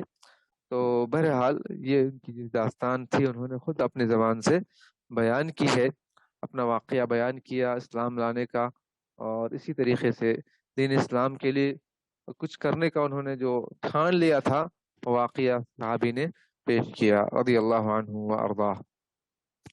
تو یہ رہا یعنی آج کا درس صحابہ کرام کی زندگی کے سلسلے میں، جن میں سے ایک صحابی حضرت ابو دسمہ رضی اللہ عنہ کی زندگی آج ہم نے پڑھی ہے۔ تو اس کے بعد ہمارے پاس آج جو درس ہے اس کے علاوہ 1-2 اور ٹاپک ہے، جن میں سے ایک ٹاپک ہے ہمارے پاس مسائل وضو، مسائل طہارت کے مسائل، وضو کے مسائل ہیں، غسل کے مسائل بھی ہیں، اور اس طریقے سے دیگر جو ضروری چیزیں ہیں جو ایک عام مسلمان کے لیے ضروری ہے۔ اور اس کے علاوہ رمضان المبارک کی مناسبت سے اہم مسائل بھی ہم پڑھیں گے۔ تو آئیے دیکھتے ہیں، جیسے کہ پچھلے کلاس میں ایک صاحب نے کہا کہ ایک مرتبہ پھر نواقض وضو ذکر کر دیں تاکہ بہت سے لوگ یعنی ناواقف ہیں واقفیت حاصل کر لیں اور بھولی ہوئی چیزوں کو پھر دہرا لیں۔ تو اس مناسبت سے نواقض وضو وضو کو توڑنے والی چیزیں پہلے ہم پڑھتے ہوئے پھر آگے بڑھیں گے۔ فقہ کتاب و سنت کتاب ہم پڑھ رہے ہیں، اس میں سے یہ چیزیں ہم نے پڑھنی ہیں آج۔ تو میں سرسری طور پر پڑھتے ہوئے آگے بڑھتا ہوں، چونکہ ہم نے مسئلہ بڑی تفصیل سے پڑھ لیا تھا۔ وضو کو توڑنے والے امور میں سے پہلی چیز ہے شرمگاہ سے کسی بھی چیز کا نکل جانا، آگے یا پیچھے سے، جیسے کہ اللہ کے نبی صلی اللہ علیہ وسلم نے فرمایا لا تقبل صلاۃ من احدث حتى يتوضا، وضو ٹوٹ جانے والی کی نماز قبول نہیں ہوتی یہاں تک کہ وضو کر لے۔ حضرموت کے ایک آدمی نے ابو ہریرہ رضی اللہ عنہ سے پوچھا حدث سے کیا مراد ہے؟ تو انہوں نے جواب دیا پیٹ کی ہوا خارج ہونا، پھسکی یا آواز سے نکلنا۔ بہرحال تو اسی طریقے سے اگر مزی نکل جائے تب بھی کیا ہے، وضو ٹوٹ جاتا ہے۔ شرمگاہ سے نکلنے والی چیزیں ایک ہوا ہے، دوسرا مزی ہے۔ علی رضی اللہ عنہ کو جو ہے اس کی شکایت تھی، بہت زیادہ مزی کا اخراج ہوتا تھا۔ مقداد بن اسود رضی اللہ عنہ جو صحابی تھے، چونکہ علی رضی اللہ نبی صلی اللہ علیہ وسلم کے داماد تھے، ایسے مسائل پوچھنے سے شرم آتی تھی، تو مقداد بن اسود رضی اللہ عنہ سے کہا کہ نبی صلی اللہ علیہ وسلم سے مسئلہ دریافت کرو، اس پہ وضو ہے یا پھر غسل ہے؟ تو انہوں نے پوچھا تو نبی صلی اللہ علیہ وسلم نے فرمایا فیہ الوضو، اس میں وضو ہے۔ تو یہ جو ہے کچھ یعنی ایک چیز ہے جس سے وضو ٹوٹ جاتا ہے، جو بھی چیز شرمگاہ سے نکلے تو وضو ٹوٹ جاتا ہے۔ نمبر 2، گہری نیند جس سے ادراک ختم ہو جائے، یعنی ایسی گہری نیند سو جائیں جس کی وجہ سے آپ کا ہوش حواس ختم ہو جائے، بالکل بے ہوش ہو جائیں، تو اس کی وجہ سے بھی وضو ٹوٹ جاتا ہے۔ ہاں البتہ اگر ہلکی سی نیند ہے، بیٹھے بیٹھے سو رہے ہیں، اونگ رہے ہیں، جیسے مسجد میں بیٹھ کر اونگتے ہیں، تو اس سے وضو نہیں ٹوٹتا۔ اب جو گہری نیند جس سے ادراک ختم ہو جائے، اس سے وضو ٹوٹ جاتا ہے، جیسے کہ صفوان بن عسال رضی اللہ عنہ کی حدیث جو بیان ہوئی ہے کہ جس سے نیند سے وضو ٹوٹ جاتا ہے، اور علی بن ابی طالب رضی اللہ عنہ سے مروی حدیث میں رسول اللہ صلی اللہ علیہ وسلم فرمایا کہ وکاء الصحیح العینان، آنکھیں دبر کا بندھن ہے۔ آنکھیں جب کھلی رہتی ہیں تو انسان یعنی اپنی جو ہے آپ پر کنٹرول رکھتا ہے، اس سے یعنی ہوا از خود خارج نہیں ہوتی، بلکہ وہ اس کو کنٹرول رکھ سکتا ہے۔ فمن نام فلیتوضا، آنکھیں دبر کا بندھن ہے، چنانچہ جو سو گیا وہ وضو کر لے۔ تو یہ حدیث ہے سنن نبی داؤد کی، اسی طرح ابن ماجہ وغیرہ کی حدیث ہے۔ اس کا مطلب کیا ہے؟ اس کا مطلب یہ ہے کہ بیداری کی حالت میں انسان کو یہ علم اور احساس ہو جاتا ہے کہ اس کے وجود سے کوئی چیز خارج نہیں ہوئی ہے یا خارج ہوئی ہے۔ علامہ البانی رحمہ اللہ تعالیٰ فرماتے ہیں کہ حق یہ ہے کہ نیند مطلق طور پر ناقض وضو ہے، اور حدیث صفوان کو مقید کرنے کی کوئی قوی دلیل نہیں ہے، بلکہ علی رضی اللہ عنہ کی حدیث اس کی مؤید ہے کہ آپ نے سو جانے والے ہر فرد کو حکم دیا کہ وہ وضو کر لے۔ لیکن بہرحال بعض علماء نے کہا کہ کیونکہ بعض صحابہ مسجد میں بیٹھ کر عشاء کی نماز کا انتظار کرتے اور اس میں اونگتے تھے، تو پھر صحابہ کہتے ہیں کہ ہم بغیر وضو کے ہی رسول اللہ صلی اللہ علیہ وسلم کے آنے کے بعد جماعت سے نماز پڑھتے تھے۔ تو اس وجہ سے ہلکی نیند ناقض وضو نہیں ہے، بلکہ جس سے ادراک ختم ہو جاتا ہے، ہوش ختم ہو جاتا ہے، بے ہوشی کے عالم میں ہو جاتے ہیں، کیا ہوا پتہ نہیں چلتا، تو ایسی نیند ناقض وضو ہے۔ نمبر 3، عقل زائل ہو جانے سے بھی وضو ٹوٹ جاتا ہے۔ علامہ ابن رشد رحمہ اللہ تعالیٰ کہتے ہیں کہ معلوم رہے کہ جمہور علماء کہتے ہیں کہ بے ہوشی، جنون یا نشہ، ان میں سے جو حالت بھی پیش آئے گی عقل کو زائل کر دے گی۔ بے ہوش ہو جاتا ہے تو عقل چلے جاتی ہے، نشہ میں آ جاتا ہے انسان تو عقل چلے جاتی ہے، اور پاگل ہو جاتا ہے تو عقل چلے جاتی ہے۔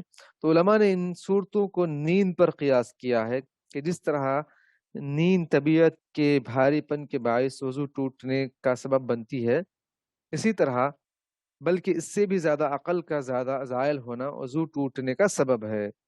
تو امام ابن رشد رحمہ اللہ تعالیٰ نے کہا کہ عقل زائل ہونے سے بھی وضو ٹوٹ جاتا ہے۔ نمبر 4، شہوت کے ساتھ براہ راست بغیر کسی حائل کے، کسی چیز کے کپڑے وغیرہ کے حائل کے شرمگاہ کو ٹچ کرنا، چھونا، اس سے بھی کیا ہے وضو ٹوٹ جاتا ہے. تو کپڑے کے ساتھ چھونے سے وضو نہیں ٹوٹتا اپنی شرمگاہ کو آگے یا پیچھے کی. لیکن اس کے علاوہ کوئی بغیر حائل کی چھونے سے وضو ٹوٹ جاتا ہے. بصریٰ رضی اللہ عنہ کا بیان ہے کہ میں نے رسول اللہ صلی اللہ علیہ وسلم کو فرماتے ہوئے سنا، اذا مس احدکم ذکرہ فلیتوضا، جب تم میں سے کوئی اپنے ذکر شرمگاہ کو چھوئے تو لازم ہے کہ وضو کرے.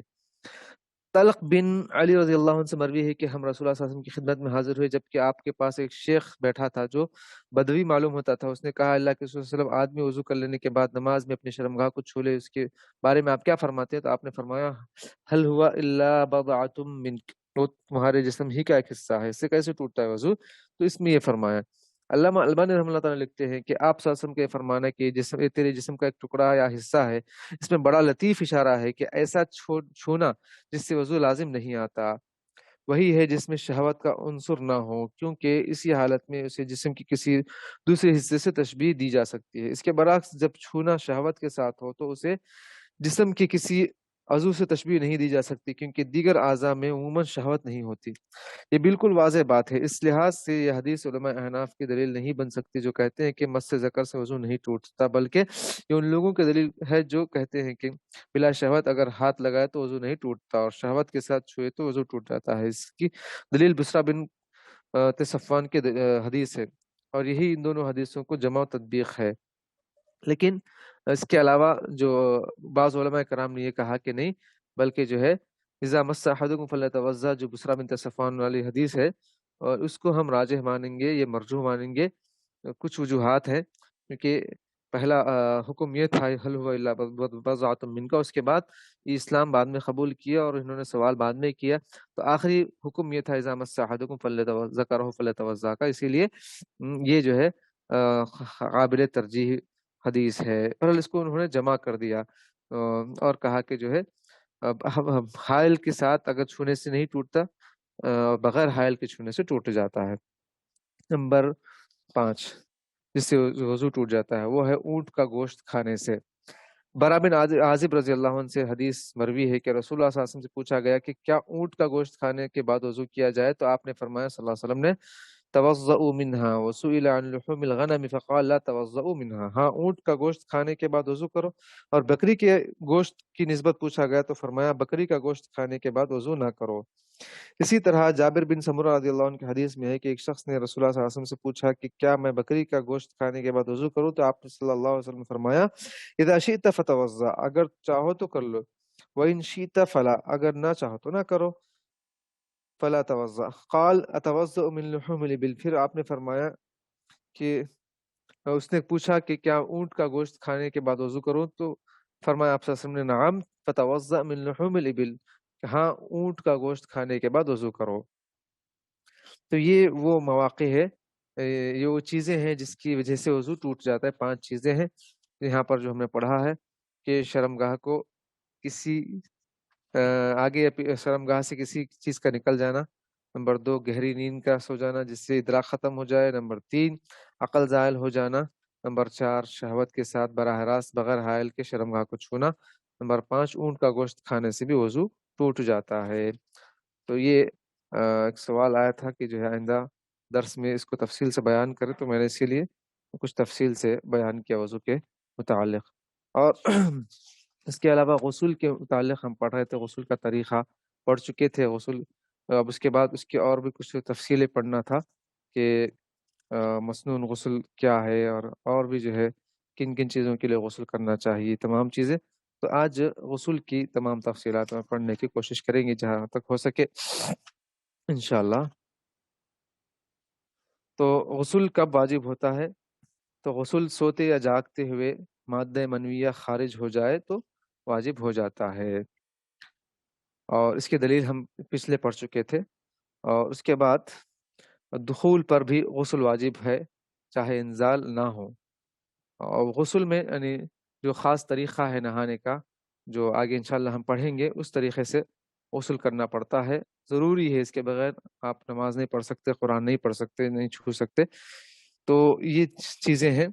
ایک تو یعنی مادہ منویہ کا خروج نمبر 2، اگر انسان یعنی مباشرت کرتا ہے تو مباشرت کی وجہ سے دخول ہوتا ہے تو بھی واجب ہو جاتا ہے، چاہے منی کا اخراج ہو یا نہ ہو۔ نمبر 3، عورتوں کا حیض یا نفاس سے پاک ہو جانا، اس سے بھی وضو ٹوٹتا ہے، غسل واجب ہو جاتا ہے۔ خواتین کو اس کا تفصیل علم ہے۔ نمبر 4، کافر کا مسلمان ہو جانے سے بھی غسل واجب ہو جاتا ہے۔ قیس بن عاصم کہتے ہیں کہ رضی اللہ عنہ، میں نے نبی صلی اللہ علیہ وسلم کی خدمت میں حاضر ہوا کیونکہ میں اسلام قبول کرنا چاہتا تھا۔ آپ صلی اللہ علیہ وسلم نے مجھے حکم دیا کہ پہلے ایسے پانی سے غسل کر کے آؤ جس میں بیری کے پتے ملے ہوئے ہوں۔ اچھا، نمبر 5، تو یہ 4 چیزیں ہیں جس کی وجہ سے غسل یعنی واجب ہو جاتا ہے۔ اس کے بعد ایک مسئلہ یہ بھی ہے کہ کون سی چیزیں جنوبی پر حرام ہیں۔ تو یعنی جو جنوبی ہو جاتا ہے، جس پر غسل کرنا ضروری ہو جاتا ہے، تو اس کے لیے یعنی کیا کیا چیزیں حرام ہیں۔ مسجد میں رکنا حرام ہے، اور اسی طریقے سے نماز جنوبی کے لیے پڑھنا حلال نہیں، خواہ فرض ہو یا نفل، حتیٰ کہ نماز جنازہ بھی حلال نہیں ہے۔ نمبر 3، طواف بھی جائز نہیں ہے جنوبی کے لیے یہاں تک کہ غسل کر لے۔ اب یہ یعنی غسل کا سلسلے میں کچھ اہم معلومات تھی، اور غسل کے ارکان کیا ہیں، یعنی غسل کا طریقہ ہم پڑھ رہے ہیں، جو لاسٹ ٹائم پر بھی پڑھ لیے تھے لیکن پھر بھی اس کو ہم دہرا رہے ہیں تاکہ جو نئے لوگ ہیں ان کو پھر یہ مسائل سامنے آئیں اور وہ بھی سیکھ جائیں، اور جو پہلے پڑھ چکے ہیں ان کو بھی جو ہے یادداشت میں اضافہ ہو جائے، وہ بھی اچھی طرح اس کو یاد کر لیں۔ تو غسل کے ارکان، اب یہاں تک کوئی بات سمجھ میں نہیں آئے تو آپ پوچھیے، اس کے بعد انشاءاللہ ہم آگے بڑھیں گے۔ اگر پوچھنا نہیں ہے، سوال نہیں ہے، تو پھر انشاءاللہ ہم آگے بڑھتے ہیں۔ کوئی سوال ہے تو یہاں پر کوئی پوچھنا چاہے تو پوچھیں، یا کوئی سوال نہیں ہے انشاءاللہ ہم آگے بڑھ رہے ہیں۔ چلیے، یعنی بات بالکل واضح ہے الحمدللہ۔ چلیے، تو غسل کے کچھ ارکان ہیں، غسل کی کچھ سنتیں ہیں، جیسے نماز کے ارکان سنتیں وغیرہ ہے، ایسے ہی غسل کے ارکان اور سنتیں ہیں۔ تو غسل کے ارکان میں نمبر 1، نیت شامل ہو کہ میں غسل کر رہا ہوں، اور دوسرا پورے بدن پر پانی بہانا، یہ بہت ہی ضروری ہے، یعنی بدن کا کچھ حصہ بھی اگر سوکھا رہے تو پھر جائز نہیں ہے، غسل نہیں ہوگا۔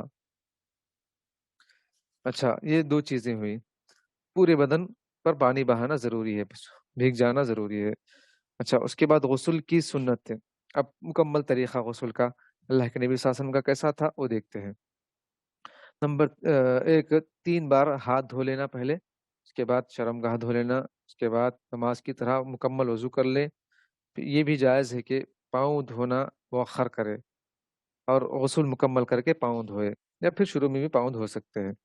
نمبر 4، سر پر 3 بار پانی ڈال لینا اور بالوں کا خلال کرنا تاکہ پانی بالوں کی جڑوں تک پہنچ جائے۔ پہلے کیا ہے، 2 ہتھیلی سے سر پر پانی ڈال لو 3 مرتبہ، اور اپنی انگلیوں سے اچھا سا سر کو رگڑ لو اور خلال کر لو تاکہ جو ہے پانی سر کی جڑوں میں پہنچ جائے۔ اب یہ جو باتیں ہم نے یہاں پر ذکر کی ہیں غسل کے سلسلے میں، جو سنت کا جو غسل ہے ابھی، اس کی دلیل 2 حدیثوں میں ملتی ہے۔ ایک ہے حضرت عائشہ رضی اللہ عنہ، جو مومنین ہو، کہتی ہیں کہ رسول اللہ صلی اللہ علیہ وسلم جب جنابت کا غسل کرتے تو پہلے اپنے ہاتھ دھوتے، فَيَبْدَأُ فَيَغْسِلُ يَدَيْهِ، پھر اپنے دائیں ہاتھ سے بائیں ہاتھ پر پانی ڈالتے، ثم يفرغ بيمينه على شماله، اور شرمگاہ دھوتے، فَيَغْسِلُ فَرْجَهُ، پھر نماز والا وضو کرتے، ثم يتوضأ وضوءه للصلاة، پھر پانی لے کر انگلیاں بالوں کی جڑوں میں پھیرتے، حتیٰ کہ جب آپ سمجھتے کہ پانی بالوں کے تک پہنچ گیا ہے تو پھر سر پر 3 لب پانی ڈالتے، فيدخل أصابع ثم يأخذ الماء فيدخل أصابعه في أصول الشعر حتى إذا رأى أن قد استبرأ حفن على رأسه 3 حفنات ثم أفاض على سائر جسده، پھر اپنے پورے جسم پر پانی بہا لیتے، ثم غسل رجليه، پھر آخر میں کیا ہے، پاؤں دھو لیتے تھے۔ صحیح بخاری صحیح مسلم کی احادیث ہے۔ اور اس کے بعد ایک اور حدیث ملتی ہے ابن عباس رضی اللہ عنہ سے مروی کہ ام المؤمنین میمونہ رضی اللہ عنہ بیان کرتی ہے، یعنی یہ واقعہ، یہ بات ام المؤمنین نے عبداللہ بن عباس رضی اللہ عنہ کو بیان فرمایا کہ وضعت للنبی صلی اللہ علیہ وسلم ماء للغسل، میں نے رسول اللہ صلی اللہ علیہ وسلم کے لیے غسل کا پانی رکھا تھا، فغسل یدیہ مرتین او ثلاثا، آپ نے 2 یا 3 بار اپنے ہاتھ دھوئے، ثم افرغ على شماله، پھر بائیں ہاتھ پر پانی ڈالا، فغسل مذاکیرہ، پھر شرمگاہ دھوئی، ثم مسح یدہ بالارض، پھر اپنے ہاتھ زمین پر رگڑے، کیونکہ ہاتھ پر گندگی لگی ہوئی ہے تو صاف ہو جاتا ہے، ثم مضمض، پھر کلی کی، ناک میں پانی چڑھایا، واستنشق وغسل وجہہ، پھر چہرے مبارک دھویا، یعنی مکمل وضو کیا، ہاتھ کوہنیوں تک دھوئے، پھر اپنے جسم پر پانی بہایا، پھر اپنی جگہ سے ہٹ کر پاؤں دھو لیے، آخر میں آپ نے پاؤں دھو لیے۔ تو 2 طریقے سے بھی آپ درست ہے، کیونکہ اس وقت فرش ہم جیسا فرش نہیں تھا، ہم کو جتنا جو ہے اچھا فرش ہے کہ مٹی بالکل بھی نہیں رہتی ہے، لیکن اس جگہ پر مٹی کا گھر رہتا تھا، مٹی لگتی تھی، تو آخر میں پاؤں دھوتے تھے اللہ کے نبی صلی اللہ علیہ وسلم۔ تو یہ وضو کا غسل کا طریقہ ہے جس میں وضو بھی ہے، اور اس وضو سے آپ نماز بھی پڑھ سکتے ہیں، اگر اپنی شرمگاہ کو نہ چھوئیں تو پھر نماز بھی پڑھ سکتے ہیں وضو کرنے کے بعد، غسل کرنے کے بعد، وضو کرنے کے بعد نہ چھوئیں بہرحال۔ تو یہ وضو کا طریقہ ہے، یہ مردوں کے لیے۔ عورت کا غسل تھوڑا سا مختلف ہے اس کے اندر، وہی ہے جس طرح مرد کا غسل ہے، سوائے اس کے کہ اگر وہ حیض سے طہارت کا غسل کر رہی ہو تو اس پر واجب ہے کہ اپنے سر کے بال کھولے، جبکہ غسل جنابت میں بال کھولنا ضروری نہیں ہے، یہ فرق ہے۔ ام المؤمنین ام سلمہ رضی اللہ عنہ کہتی ہیں کہ میں نے کہا اللہ کے رسول صلی اللہ علیہ وسلم، میں اپنے سر کے بال بڑے سخت کر کے باندھتی ہوں، تو کیا غسل جنابت کے لیے انہیں کھول کر نہاؤں؟ ایک روایت میں جنابت کے ساتھ ساتھ حیض سے طہارت کے غسل کا بھی ذکر ہے، میں دو کا بھی ذکر ہے اس میں۔ آپ نے جواباً ارشاد فرمایا، نہیں، تمہارے لیے اتنا ہی کافی ہے کہ اپنے سر پر 3 لپ پانی ڈال لیا کرو، یعنی اس کو چونڈا بن لو اس کو، پھر اس پر جو ہے پانی ڈال لو، پورا کھولنا ضروری نہیں ہے۔ ایک روایت ہے صحیح مسلم کی حدیث نمبر 330، تو حیض سے طہارت کے غسل کے لیے سر کے بال کھولنے کے وجوب پر کوئی صریح دلیل موجود نہیں ہے، تو بہرحال صریح دلیل تو نہیں ہے، لیکن بعض علماء کی رائے ہے۔ جناب عبید بن عمر رضی اللہ عنہ سے مروی ہے کہ ام المؤمنین عائشہ رضی اللہ عنہ کو اطلاع ملی کہ جناب عبداللہ بن عمر رضی اللہ عنہ عورتوں کو حکم دیتے ہیں کہ جب انہیں غسل جنابت کرنا ہو تو اپنے بال کھول لیا کرے۔ اس پر عائشہ رضی اللہ عنہا نے فرمایا، تعجب ہے، ابن عمر عورتوں کو غسل میں بال کھولنے کا حکم دیتے ہیں، تو مختصراً یہی کیوں نہیں کہہ دیتے کہ عورتیں اپنے سر کے بال منڈوا لیں، یعنی غصے کے حالت میں انہوں نے کہہ دیا، حالانکہ میں اور رسول اللہ صلی اللہ علیہ وسلم ایک ہی برتن میں سے پانی لے کر غسل کر لیا کرتے تھے، میں اپنے سر پر 3 لپ پانی ڈالنے سے زیادہ کچھ نہیں کرتی تھی، بالوں کو نہیں کھولتی تھی، غسل جنابت ہم کرتے تھے اس وقت میں۔ تو عورت کے لیے مستحب ہے کہ جب حیض یا نفاس سے غسل کرے تو کستوری یا کسی اور خوشبو کا پھایا لے کر خون کے مقام پر لگا لیا کرے، تاکہ وہ خون کی بدبو کا اثر زائل ہو جائے اور متعلقہ جگہ اچھی طرح پاک صاف ہو جائے، اس کی تفصیلی حدیث ہے۔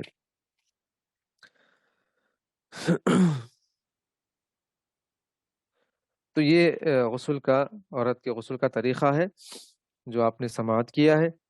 اس میں کچھ سوال ہے تو آپ سوال کر سکتے ہیں، ورنہ انشاءاللہ ہم آگے بڑھیں گے۔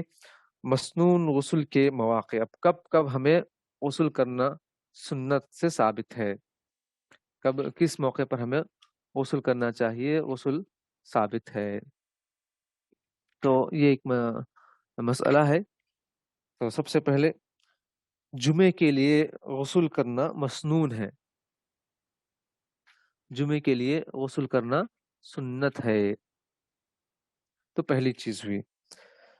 عبداللہ بن عمر رضی اللہ عنہ سے مروی ہے کہ رسول اللہ صلی اللہ علیہ وسلم نے بیان فرمایا، اذا جاء احدکم الجمعۃ فلیغتسل، جب تم میں سے کوئی نماز جمعہ کے لیے آئے تو غسل کر لے، اور اس امر کو واجب سے استحباب اور سنت کے درجے میں لانے کی دلیل یہ ہے کہ سمورہ بن جندب رضی اللہ عنہ بیان کرتے ہیں کہ رسول اللہ صلی اللہ علیہ وسلم بیان فرمایا، من توضأ یوم الجمعۃ فیہا فبہا ونعمت، جس نے جمعے کے دن وضو کیا تو بہتر ہے، یہ اچھا عمل ہے، ومن اغتسل فالغسل افضل، اور جس نے غسل کر لیا تو غسل افضل ہے۔ تو اس سے ثابت ہوا کہ یہ واجب نہیں ہے۔ ابو داؤد کے حسن درجے کی حدیث ہے اور حدیث نمبر 354 ہے۔ سنن نسائی کی بھی حدیث ہے 1381، جامع ترمذی کی بھی حدیث ہے۔ جمعے کے لیے غسل کو واجب کے بجائے مسنون کہنا بہرحال بعض علماء کرام کہتے ہیں کہ درست نہیں ہے۔ اس میں ایک رائے نہیں بلکہ دو رائے ہے، ایک بعض کے پاس مسنون ہے، بعض کے پاس مسنون نہیں بلکہ واجب ہی ہے۔ حقیقت یہ ہے کہ غسل جمعہ واجب ہے۔ اب ان کی بھی کچھ دلیلیں ہیں، دیکھتے ہیں۔ ابو سعید خدری رضی اللہ عنہ کی حدیث ہے کہ رسول اللہ صلی اللہ علیہ وسلم بیان فرمایا غسل یوم الجمعۃ واجب علی کل محتلم۔ صحیح بخاری صحیح مسلم کی حدیث ہے، حدیث نمبر صحیح بخاری کی 879 اور صحیح مسلم کی 846۔ جمعے کا دن کا غسل ہر بالغ شخص پر واجب ہے۔ یہ حدیث اب رہ گئی سمورہ بن جندب رضی اللہ عنہ کی جو ہم نے پڑھی ہے، تو وہ کہتے ہیں اس سلسلے میں کہ سندن محل کلام ہونے کے علاوہ اس میں کوئی صراحت اور دلیل نہیں ہے کہ غسل جمعہ واجب نہیں۔ زیادہ سے زیادہ بات اس میں یہ ہے کہ وضو اچھا عمل ہے اور غسل جمعہ افضل ہے، تو یہ جواب دیتے ہیں اس حدیث کا، اور اس میں کسی بھی کو بھی کوئی شک نہیں۔ افضل ہونے سے عدم وجوب ثابت نہیں ہوتا، تو یہ کیا فقہی مسائل ہیں دلائل کی روشنی میں۔ قرآن مجید میں اللہ تعالیٰ نے بیان فرمایا کہ اگر اہل کتاب ایمان لے آئیں تو یہ ان کے لیے بہتر ہے، تو کیا لفظ خیر جو افضل کی طرح اس میں تفضیل ہے، اس بات پر دلالت کرتا ہے کہ ایمان و تقوی فرض نہیں ہے۔ بہرحال یہ کہتے ہیں کہ غسل جمعہ واجب ہے، تو یہ بعض علماء کے پاس ان کے بھی کچھ دلائل ہیں، ان کے بھی کچھ دلائل ہیں، اختلافی مسئلہ ہے۔ نمبر 2، یعنی کب غسل جمعہ مسنون ہے، تو عیدین کے موقع پر بھی غسل جمعہ کرنا سنت ہے۔ امام بزار رحمہ اللہ تعالیٰ کہتے ہیں کہ مجھے عیدین کے لیے غسل کے بارے میں کوئی صحیح حدیث نہیں ملی، اور مؤلف کہتے ہیں کتاب کے عرض کرتا ہوں کہ ابن عمر رضی اللہ عنہ سے مروی ہے کہ وہ عید الفطر کے دن عیدگاہ جانے سے پہلے غسل کیا کرتے تھے۔ ایک صحابی حضرت عبداللہ بن عمر رضی اللہ عنہ سے یہ مروی واقعہ ہے، ان کے جو ہے موقوفاً حدیث ہے، ان کا عمل ہے۔ تو ایک تیسرا مسئلہ کہ کب غسل جمعہ مسنون ہے، تو میت کو غسل دینے والے کا غسل کرنا سنت سے ثابت ہے، جیسے کہ ابو ہریرہ رضی اللہ عنہ سے مروی حدیث ہے کہ رسول اللہ صلی اللہ علیہ وسلم نے ارشاد فرمایا من غسل المیت فلیغتسل ومن حملہ فلیتوضا، کہ جس نے کسی میت کو غسل دیا تو وہ غسل کر لے، اور جو میت کو اٹھائے وہ وضو کر لے۔ یہ حدیث سنن نبی داؤد کی صحیح حدیث ہے، کتاب الجنائز کی حدیث نمبر 3161 ہے۔ بہرحال یہ کچھ روایتیں ہیں اس سلسلے میں۔ تو یہ 3 موقع ہو گئے جمعہ کے لیے، عیدین کے لیے، اور میت کو غسل دینے والے کے لیے بھی غسل کرنا مسنون ہے۔ اور ایک اسی طریقے سے ایک روایت ملتی ہے میت کو غسل دینے والے کا غسل کرنے کے سلسلے میں، اس امر کو استحباب پر محمول کرنے کا سبب آثار صحابہ ہیں، جن میں عبداللہ بن عباس رضی اللہ عنہما ہے، کہتے ہیں کہ لیس علیکم فی غسل میتکم غسل اذا غسلتموه فإن میتکم لیس بنجس فحسبکم ان تغسلوا ایدیکم، تم جب اپنی کسی میت کو غسل دو تو تم پر کوئی غسل واجب نہیں ہے، تمہاری میت نجس نہیں ہے، تمہارے لیے یہی کافی ہے کہ اپنے ہاتھ دھو لو۔ تو یہ حدیث سنن کبریٰ کی حدیث ہے، یہ بیہقی کی حدیث ہے، یہ اثر صحیح ہے، اس کی تفصیل یعنی جن مواقع پر رجوع کرنا ہے وہاں پر ذکر ہوئی ہے۔ اچھا، نمبر 4، جب غسل مسنون ہے تو احرام پہنتے وقت میں غسل کرنا مسنون ہے۔ اب ہم عمرے کے لیے، حج کے لیے جاتے ہیں تو اس وقت ہمیں غسل کر لینا چاہیے، یہ مسنون عمل ہے، ضروری نہیں ہے اگر نہیں کرتا ہے، لیکن کرنا سنت سے ثابت ہے۔ سیدنا زید بن ثابت رضی اللہ عنہ سے مروی ہے کہ انہوں نے دیکھا کہ نبی کریم صلی اللہ علیہ وسلم نے احرام کے لیے اپنے پہلے کپڑے اتار دیے اور غسل فرمایا، تو یہ صحیح جامع ترمذی کی حدیث ہے۔ اچھا، نمبر 5، مکہ مکرمہ میں داخل ہونے کے لیے بھی غسل کرنا مسنون ہے۔ جناب نافع رضی اللہ عنہ سے مروی ہے کہ رحمہ اللہ سے مروی ہے کہ عبداللہ بن عمر رضی اللہ عنہما جب بھی مکہ مکرمہ آتے تھے تو وادی ذی طویٰ میں رات گزارتے تھے، حتیٰ کہ صبح ہو جاتی تو غسل کرتے، پھر دن چڑھے مکے میں داخل ہوتے۔ آپ فرمایا کرتے تھے کہ نبی صلی اللہ علیہ وسلم نے اسی طرح کیا تھا۔ تو یہ صحابی کا عمل ہے اور نبی صلی اللہ علیہ وسلم کے بارے میں بھی کہتے ہیں، تو یہ صحیح مسلم کی روایت ہے۔ نمبر 6، مستحاضہ عورت کا بھی جو ہے غسل کر لینا مسنون ہے۔ وہ عورت جسے استحاضہ کا عارضہ لاحق ہو، بیماری لاحق ہو، یعنی جو ایک رگ پھٹنے سے عورت کو حیض کے علاوہ، نفاس کے علاوہ ایک خون بہتا ہے جو بالکل سرخ رنگ کا ہوتا ہے، تو کثرت سے جاتا رہتا ہے، تو ایسی حالت میں عورت وضو کر کے یا پھر غسل کر کے نماز پڑھ لے، کافی ہے، نماز نہ چھوڑے۔ تو ایک مستحاضہ عورت ایک بیماری ہوتی ہے، اس کو وہ ہر نماز کے لیے غسل کرے، یہ مسنون ہے۔ یا ظہر و عصر کے لیے ایک غسل کر لے، مغرب عشاء کے لیے ایک غسل کر لے، اور پھر فجر کے لیے ایک غسل کر لے۔ اس طرح 3 اوقات میں غسل کر لینا اس کے لیے مستحب ہے، سنت ہے۔ جناب عروہ بن زبیر اسماء بنت عمیس سے بیان کرتی ہیں رضی اللہ عنہما کہ وہ کہتی ہیں کہ میں نے عرض کی، اے اللہ کے رسول صلی اللہ علیہ وسلم، فاطمہ بنت ابی حبیش کو اتنے دنوں سے استحاضہ ہے اور اس نے نماز نہیں پڑھی، تو رسول اللہ صلی اللہ علیہ وسلم نے بیان فرمایا، ان هذا من الشیطان لتجلس في مركن فاذا رأت سفرة فوق الماء فلتغتسل للظهر والعصر غسلا واحدا وتغتسل للمغرب والعشاء غسلا واحدا وتغتسل للفجر غسلا واحدا وتوضأ فيما بين ذلك۔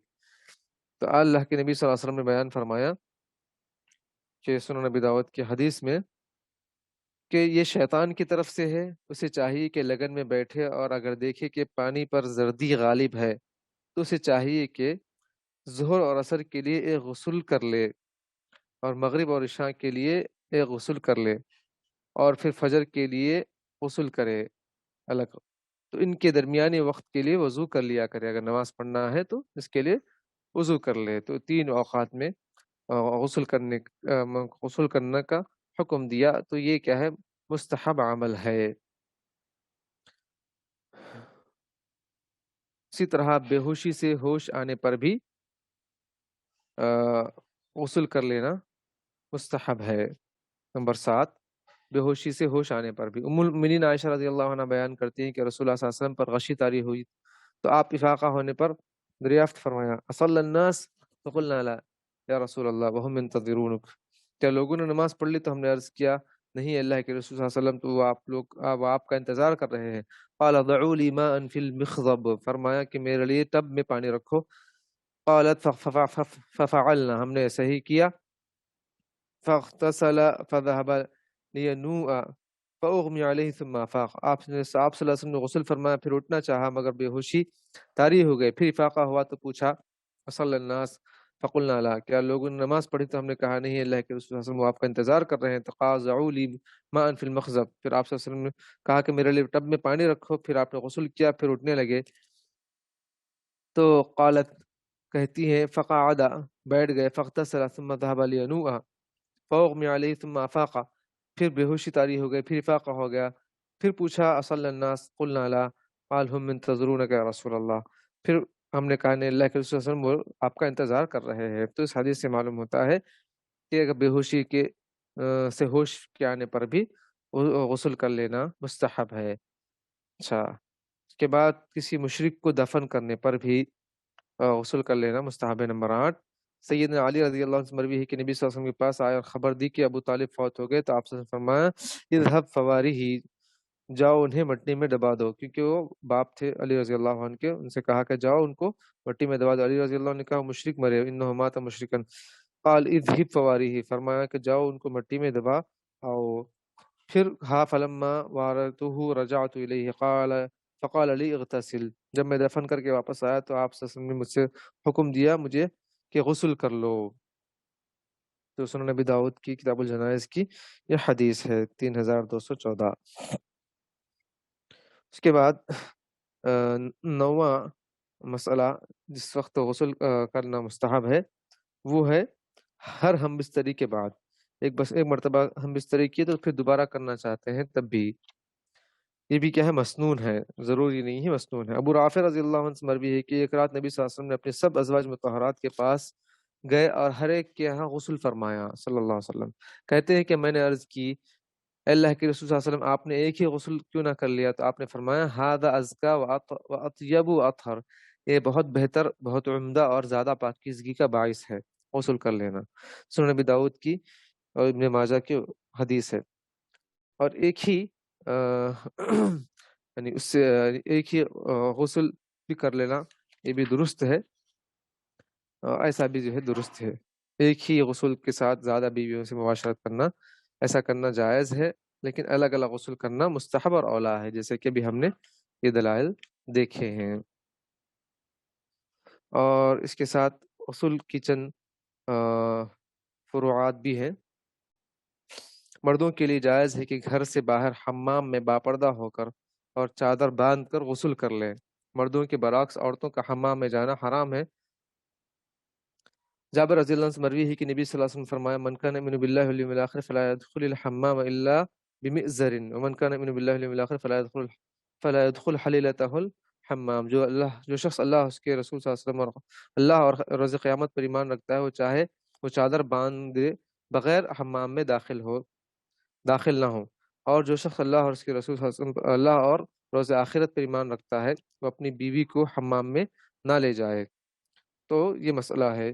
اور اسی طریقے سے ابو ایوب انصاری رضی اللہ عنہ سے روایت ہے کہ رسول اللہ صلی اللہ علیہ وسلم بیان فرمایا، جو شخص اللہ اور آخرت کے دن پر ایمان رکھتا ہے، اسے چاہیے کہ اپنے ہمسائے کی عزت کرے، اور جو شخص اللہ اور اس کے رسول صلی اللہ علیہ وسلم کے دن پر اور آخرت کے دن پر ایمان رکھتا ہے، وہ چادر باندھے بغیر حمام میں داخل نہ ہو۔ اور جو شخص اللہ اور آخرت کے دن پر ایمان رکھتا ہے، اسے چاہیے کہ اچھی بات کرے یا خاموش رہے، اور تمہاری عورتوں میں سے جو اللہ اور آخرت کے دن پر ایمان رکھتی ہے، وہ حمام میں داخل نہ ہو، کیونکہ ایک حمام میں عورتوں کا اس طرح داخل ہونا، جمع ہو کر نہانا بھی درست نہیں ہے، الگ الگ نہانا چاہیے۔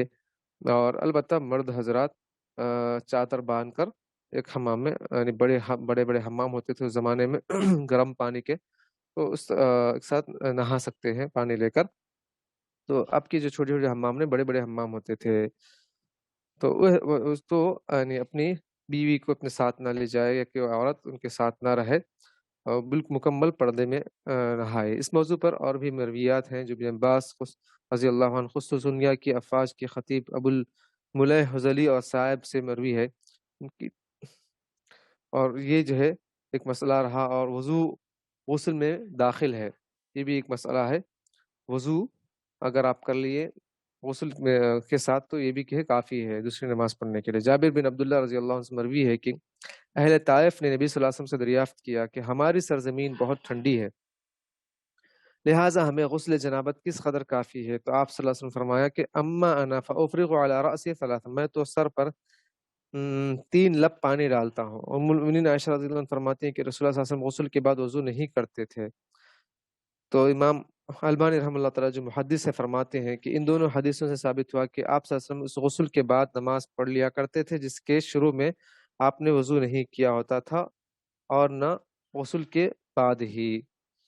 بہرحال یہ ان کا جو ہے اپنا موقف ہے، لیکن اگر غسل کے دوران وضو کر لے تو دوسری نمازیں پڑھ سکتے ہیں، اس کے لیے الگ کر وضو کرنے کی یا ضرورت نہیں ہے۔ تو یہ کچھ مسائل رہے اس سلسلے میں۔ الحمدللہ اب اور ایک اہم ٹاپک ہے، وقت کم ہے ہمارے پاس، 15 منٹ کا وقت ہے تقریباً، جس میں ہمیں رمضان کے کچھ اہم مسائل پڑھنے ہیں۔ تو آئیے دیکھتے ہیں اس سلسلے میں ایک اہم ٹاپک ہم لیتے ہیں۔ اگر کچھ سوال ہے جو ہم نے اب تک پڑھے ہیں اس میں تو آپ سوال کر سکتے ہیں انشاءاللہ۔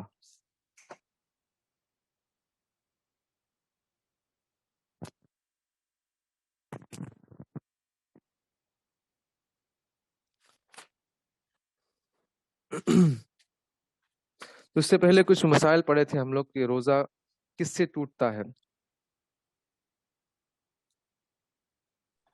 روزہ باطل کرنے السلام والی علیکم چیز۔ شیخ، وعلیکم السلام ورحمۃ اللہ وبرکاتہ۔ مجھے ایک سوال تھا۔ ہاں تو فرمائیے۔ غسل کرنے سے پہلے بسم اللہ بولنا چاہیے کیا؟ جی آپ کی آواز نہیں آئی۔ غسل کرنے سے پہلے بسم اللہ بولنا ضروری ہے؟ ہاں، اس سے پہلے ہم لوگ پڑھے تھے کہ بسم اللہ پڑھنے کے سلسلے میں یہ فرض ہے یا واجب ہے، تو اس سلسلے میں تو ہاں بسم اللہ پڑھنا چاہیے، یہ بھی جو ہے مسنون ہے، پہلے پڑھ لیں اس کو بسم اللہ، ہاں بسم اللہ پہلے پڑھ لیں اس کو، کیونکہ بسم اللہ پڑھ کر حمام میں داخل ہو جائیں، یعنی چونکہ ایک ہی حمام میں واش روم بھی ہوتا ہے اور اسی کے اندر جو ہے نہانا ہوتا ہے، تو ایسے موقع پر کیا ہے دعا پڑھ کر باہر اندر داخل ہوں۔ اور اگر بعض علماء کرام نے یہاں تک بھی کہا ہے، اپنے ہمارے اساتذہ سے ہم نے بھی سنا ہے، اگر علماء کہتے ہیں کہ اگر کوئی ابتدائے وضو میں یعنی یا ابتدائے غسل میں حمام میں بسم اللہ پڑھنا بھول گیا یا پھر دعا پڑھ کر حمام میں داخل ہونا بھول گیا، تو وہ حمام میں جا کر بھی پڑھ سکتا ہے، اس کو نکلنے کی ضرورت نہیں ہے، یہاں تک بھی کیا ہے کہا۔ تو یہ کیا مسئلہ ہے، سمجھ میں آیا آپ کو؟ جی شیخ سمجھ میں آ گیا، جزاک اللہ۔ جی جی وہی آپ کو۔ تو اس کے بعد ہم پڑھتے ہیں جو رمضان کے مسائل، جیسے ہم نے اس سے پہلے پڑھا ہے کہ روزہ کن چیزوں سے ٹوٹتا ہے۔ تو کھانے پینے سے روزہ ٹوٹ جاتا ہے، جیسے کہ اس سے پہلے یہ بات تفصیل سے آئی ہے، لیکن اگر کوئی کھا پی لے لیکن بھول کر کھا پی لے، تو ایسے وقت پر روزہ نہیں ٹوٹتا ہے، اس کے لیے کیا ہے اللہ تعالیٰ نے کھلایا اور پلایا ہے۔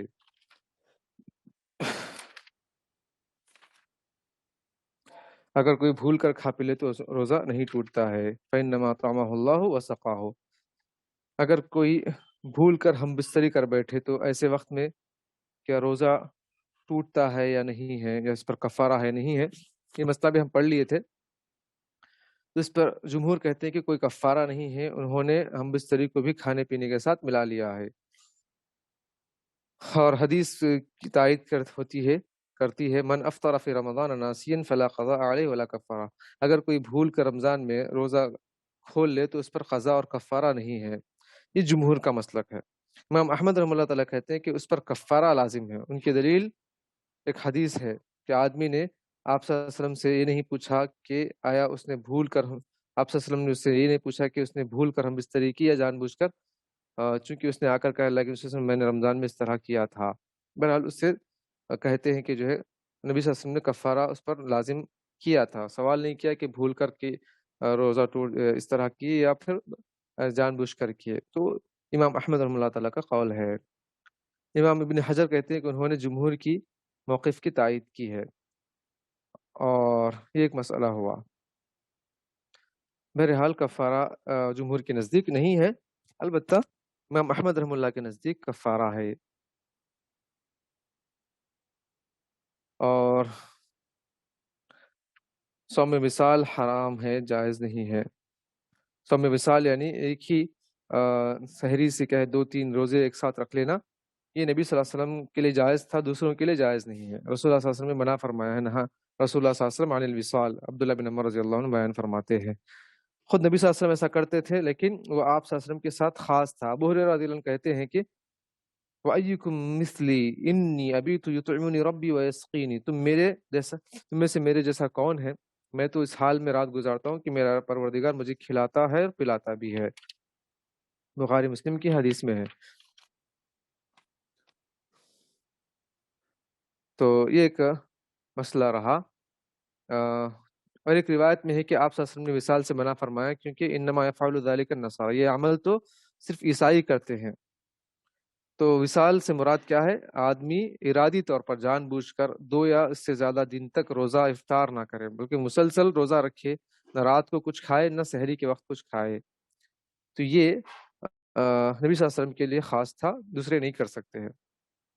سحری کرنا ضروری ہے، افطار کرنا ضروری ہے۔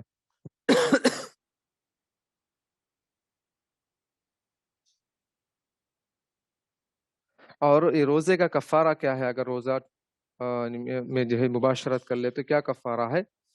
تو ایک شخص نے دوران روزہ اپنی بیوی سے مباشرت کر لی، تو نبی صلی اللہ علیہ وسلم نے اسے اس طرح کفارہ ادا کرنے کو کہا کہ ایک گردن آزاد کرو اگر اس کی طاقت نہیں ہے تو 2 ماہ کے پے در پہ روزے رکھو، اور اگر اس کی بھی طاقت نہیں ہے تو 60 مسکین کو کھانا کھلاؤ، مساکین کو۔ ابن قدامہ کہتے ہیں کہ ترتیب واجب ہے۔ یہ کفارہ تب ہے جب انسان مباشرت کر بیٹھے، جیسے میں نے کہا۔ رہی بات کہ ہر ذریعے سے روزہ توڑنے پر یہی کفارہ ہے، اس میں علماء کے درمیان اختلاف ہے۔ جمہور کہتے ہیں کفارہ صرف معاشرت یعنی ہم بستری کرنے کے وقت ہی ہے۔ مالکیہ کہتے ہیں کہ مباشرت اور اس کے علاوہ ہر چیز سے روزہ توڑنے پر کفارہ ہے، کیونکہ ایک روایت میں ہے ان رجلا افطر، ایک آدمی نے روزہ توڑ دیا تو آپ صلی اللہ علیہ وسلم نے اسے کفارہ بتلایا، جبکہ اس میں جماع کا ذکر نہیں ہے۔ تو یہ مالکیہ کا مسلک ہے، لیکن راجح بات یہ ہے کہ اگر یہ روایت ان رجلا افطر صحیح بھی ہو تو مجمل ہے، جس سے دیگر روایت نے واضح کر دیا ہے اس نے مباشرت کے ساتھ روزہ توڑا تھا۔ ہر کھانے پینے کو مباشرت پر قیاس کرنا صحیح نہیں ہے، اسی لیے جمہور کی بات ہی صحیح ہے۔ تو یہ ایک روزہ باطل کرنے والی چیزیں ہیں، اور اسی طریقے سے قے کرنے سے کیا روزہ ٹوٹتا ہے یا نہیں ہے۔ حضرت ابو ہریرہ رضی اللہ عنہ سے مروی ہے کہ رسول اللہ صلی اللہ علیہ وسلم بیان فرمایا من ذرعہ القیء وهو صائم فلیس علیہ قضاء وان استسقى فلیقضی، جسے روزے کی حالت میں از خود قے آ جائے اس پر قضا نہیں ہے، اگر جان بوجھ کر قے کر لے تو قضا دے۔ جان بوجھ کر اگر قے کر رہا ہے، انگلیاں ڈال کر نکال رہا ہے تو اس پر یعنی قضا ہے، وہ جو ہے روزہ ٹوٹ جائے گا، پھر دوسرے رمضان کے بعد اس کو پورا کرے۔ اس میں کوئی اختلاف بھی نہیں ہے، الحمدللہ اجماعی مسئلہ ہے۔ عبداللہ بن عباس، مسعود رضی اللہ عنہ اور بعض دیگر حضرات کے موقف ہے کہ مطلقاً خے سے روزہ فاسد نہیں ہوتا۔ بہرحال یہ کہتے ہیں کہ خے نکلنے سے روزہ فاسد ہوتا ہی نہیں ہے، چاہے جان بوجھ کر کرے۔ ان کی دلیل ایک روایت ہے، لیکن یہ مسئلہ یہ روایت ضعیف روایت ہے، جس سے یعنی یہ کہتے ہیں کہ ثلاث لا یفطرن القیء والحجامۃ الاحتلام، 3 چیزیں روزہ نہیں توڑتی، قیض، سینگ لگانا اور احتلام کرنا احتلام سے، لیکن یہ روایت ضعیف ہے، اس لیے مسئلہ درست نہیں ہے۔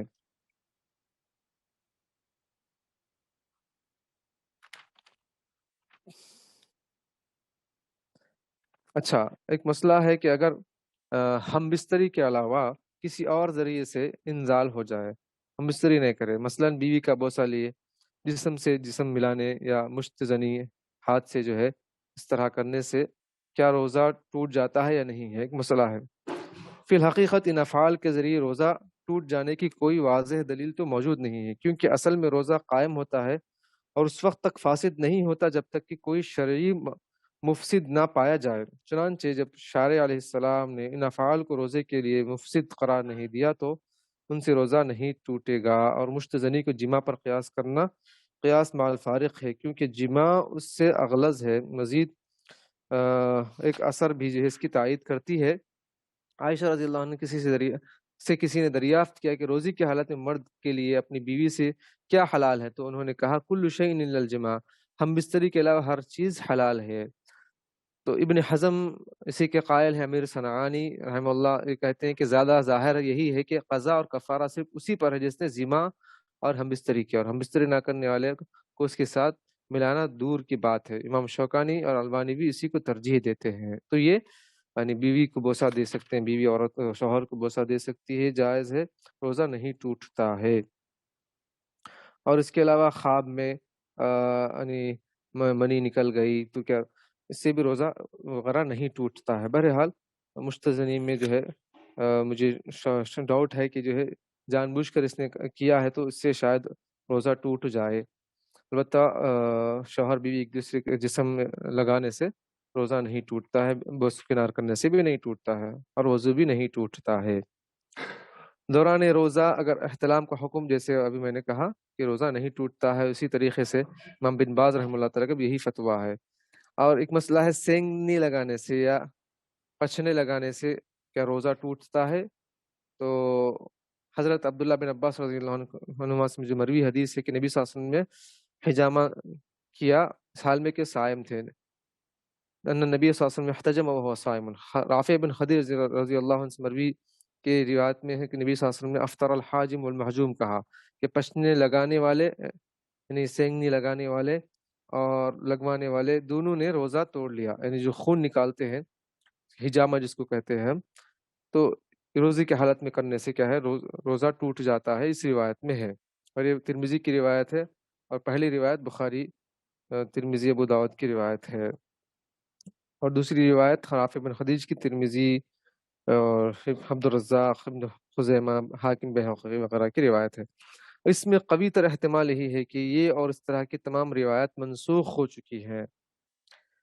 اس جمہور میں مالکی، شافعی، ابو حنیفہ اسی کے قائل ہیں، ابن حزم اسی موقف کی تائید کرتے ہیں۔ اس کی مزید تائید ابو سعید خدری رضی اللہ عنہ سے مروی ہے کہ انہ صلی اللہ علیہ وسلم رخص فی الحجامۃ للصائم، آپ صلی اللہ علیہ وسلم نے روزہ دار کے لیے پشنے لگانے کی اجازت دی۔ امام احمد کہتے ہیں کہ پشنا لگانے سے روزہ فاسد ہو جاتا ہے۔ بہرحال یعنی روزہ جو ٹوٹ جاتا ہے، اس طرح کی روایت منسوخ ہو چکی ہے، کہتے ہیں جمہور کا یہ مسلک ہے، لیکن امام احمد رحمۃ اللہ تعالیٰ کے نزدیک اس سے روزہ فاسد ہو جاتا ہے، کیونکہ جو خون نکلتا ہے انسان کے جسم سے، یا پھر جو ہے خون نکالنے والے کے منہ میں جو ہے، جو کہ منہ سے اس کو کھینچتے ہیں پرانے طریقے میں، تو خون چلا جاتا ہے، تو اس ایسی حالت میں بھی جو ہے روزہ ٹوٹنے کے اندیشے ہوتے ہیں۔ تو ایک روایت میں روزہ ٹوٹ جانے کا مسئلہ ہے، اور ایک روایت میں نبی صلی اللہ علیہ وسلم نے خود لگایا ہے، تو ایسے مسئلے میں جمہور کا ایک قول ہے کہ روزہ نہیں ٹوٹتا ہے، اور احمد رحمہ اللہ کا ایک قول ہے کہ روزہ ٹوٹ جاتا ہے۔ دوران روزہ سرما لگانے کا کیا حکم ہے؟ تو نبی صلی اللہ علیہ وسلم سے مروی، عائشہ رضی اللہ عنہا سے مروی ہے کہ نبی صلی اللہ علیہ وسلم نے ماہ رمضان میں روزی کی حالت میں سرما لگایا تھا۔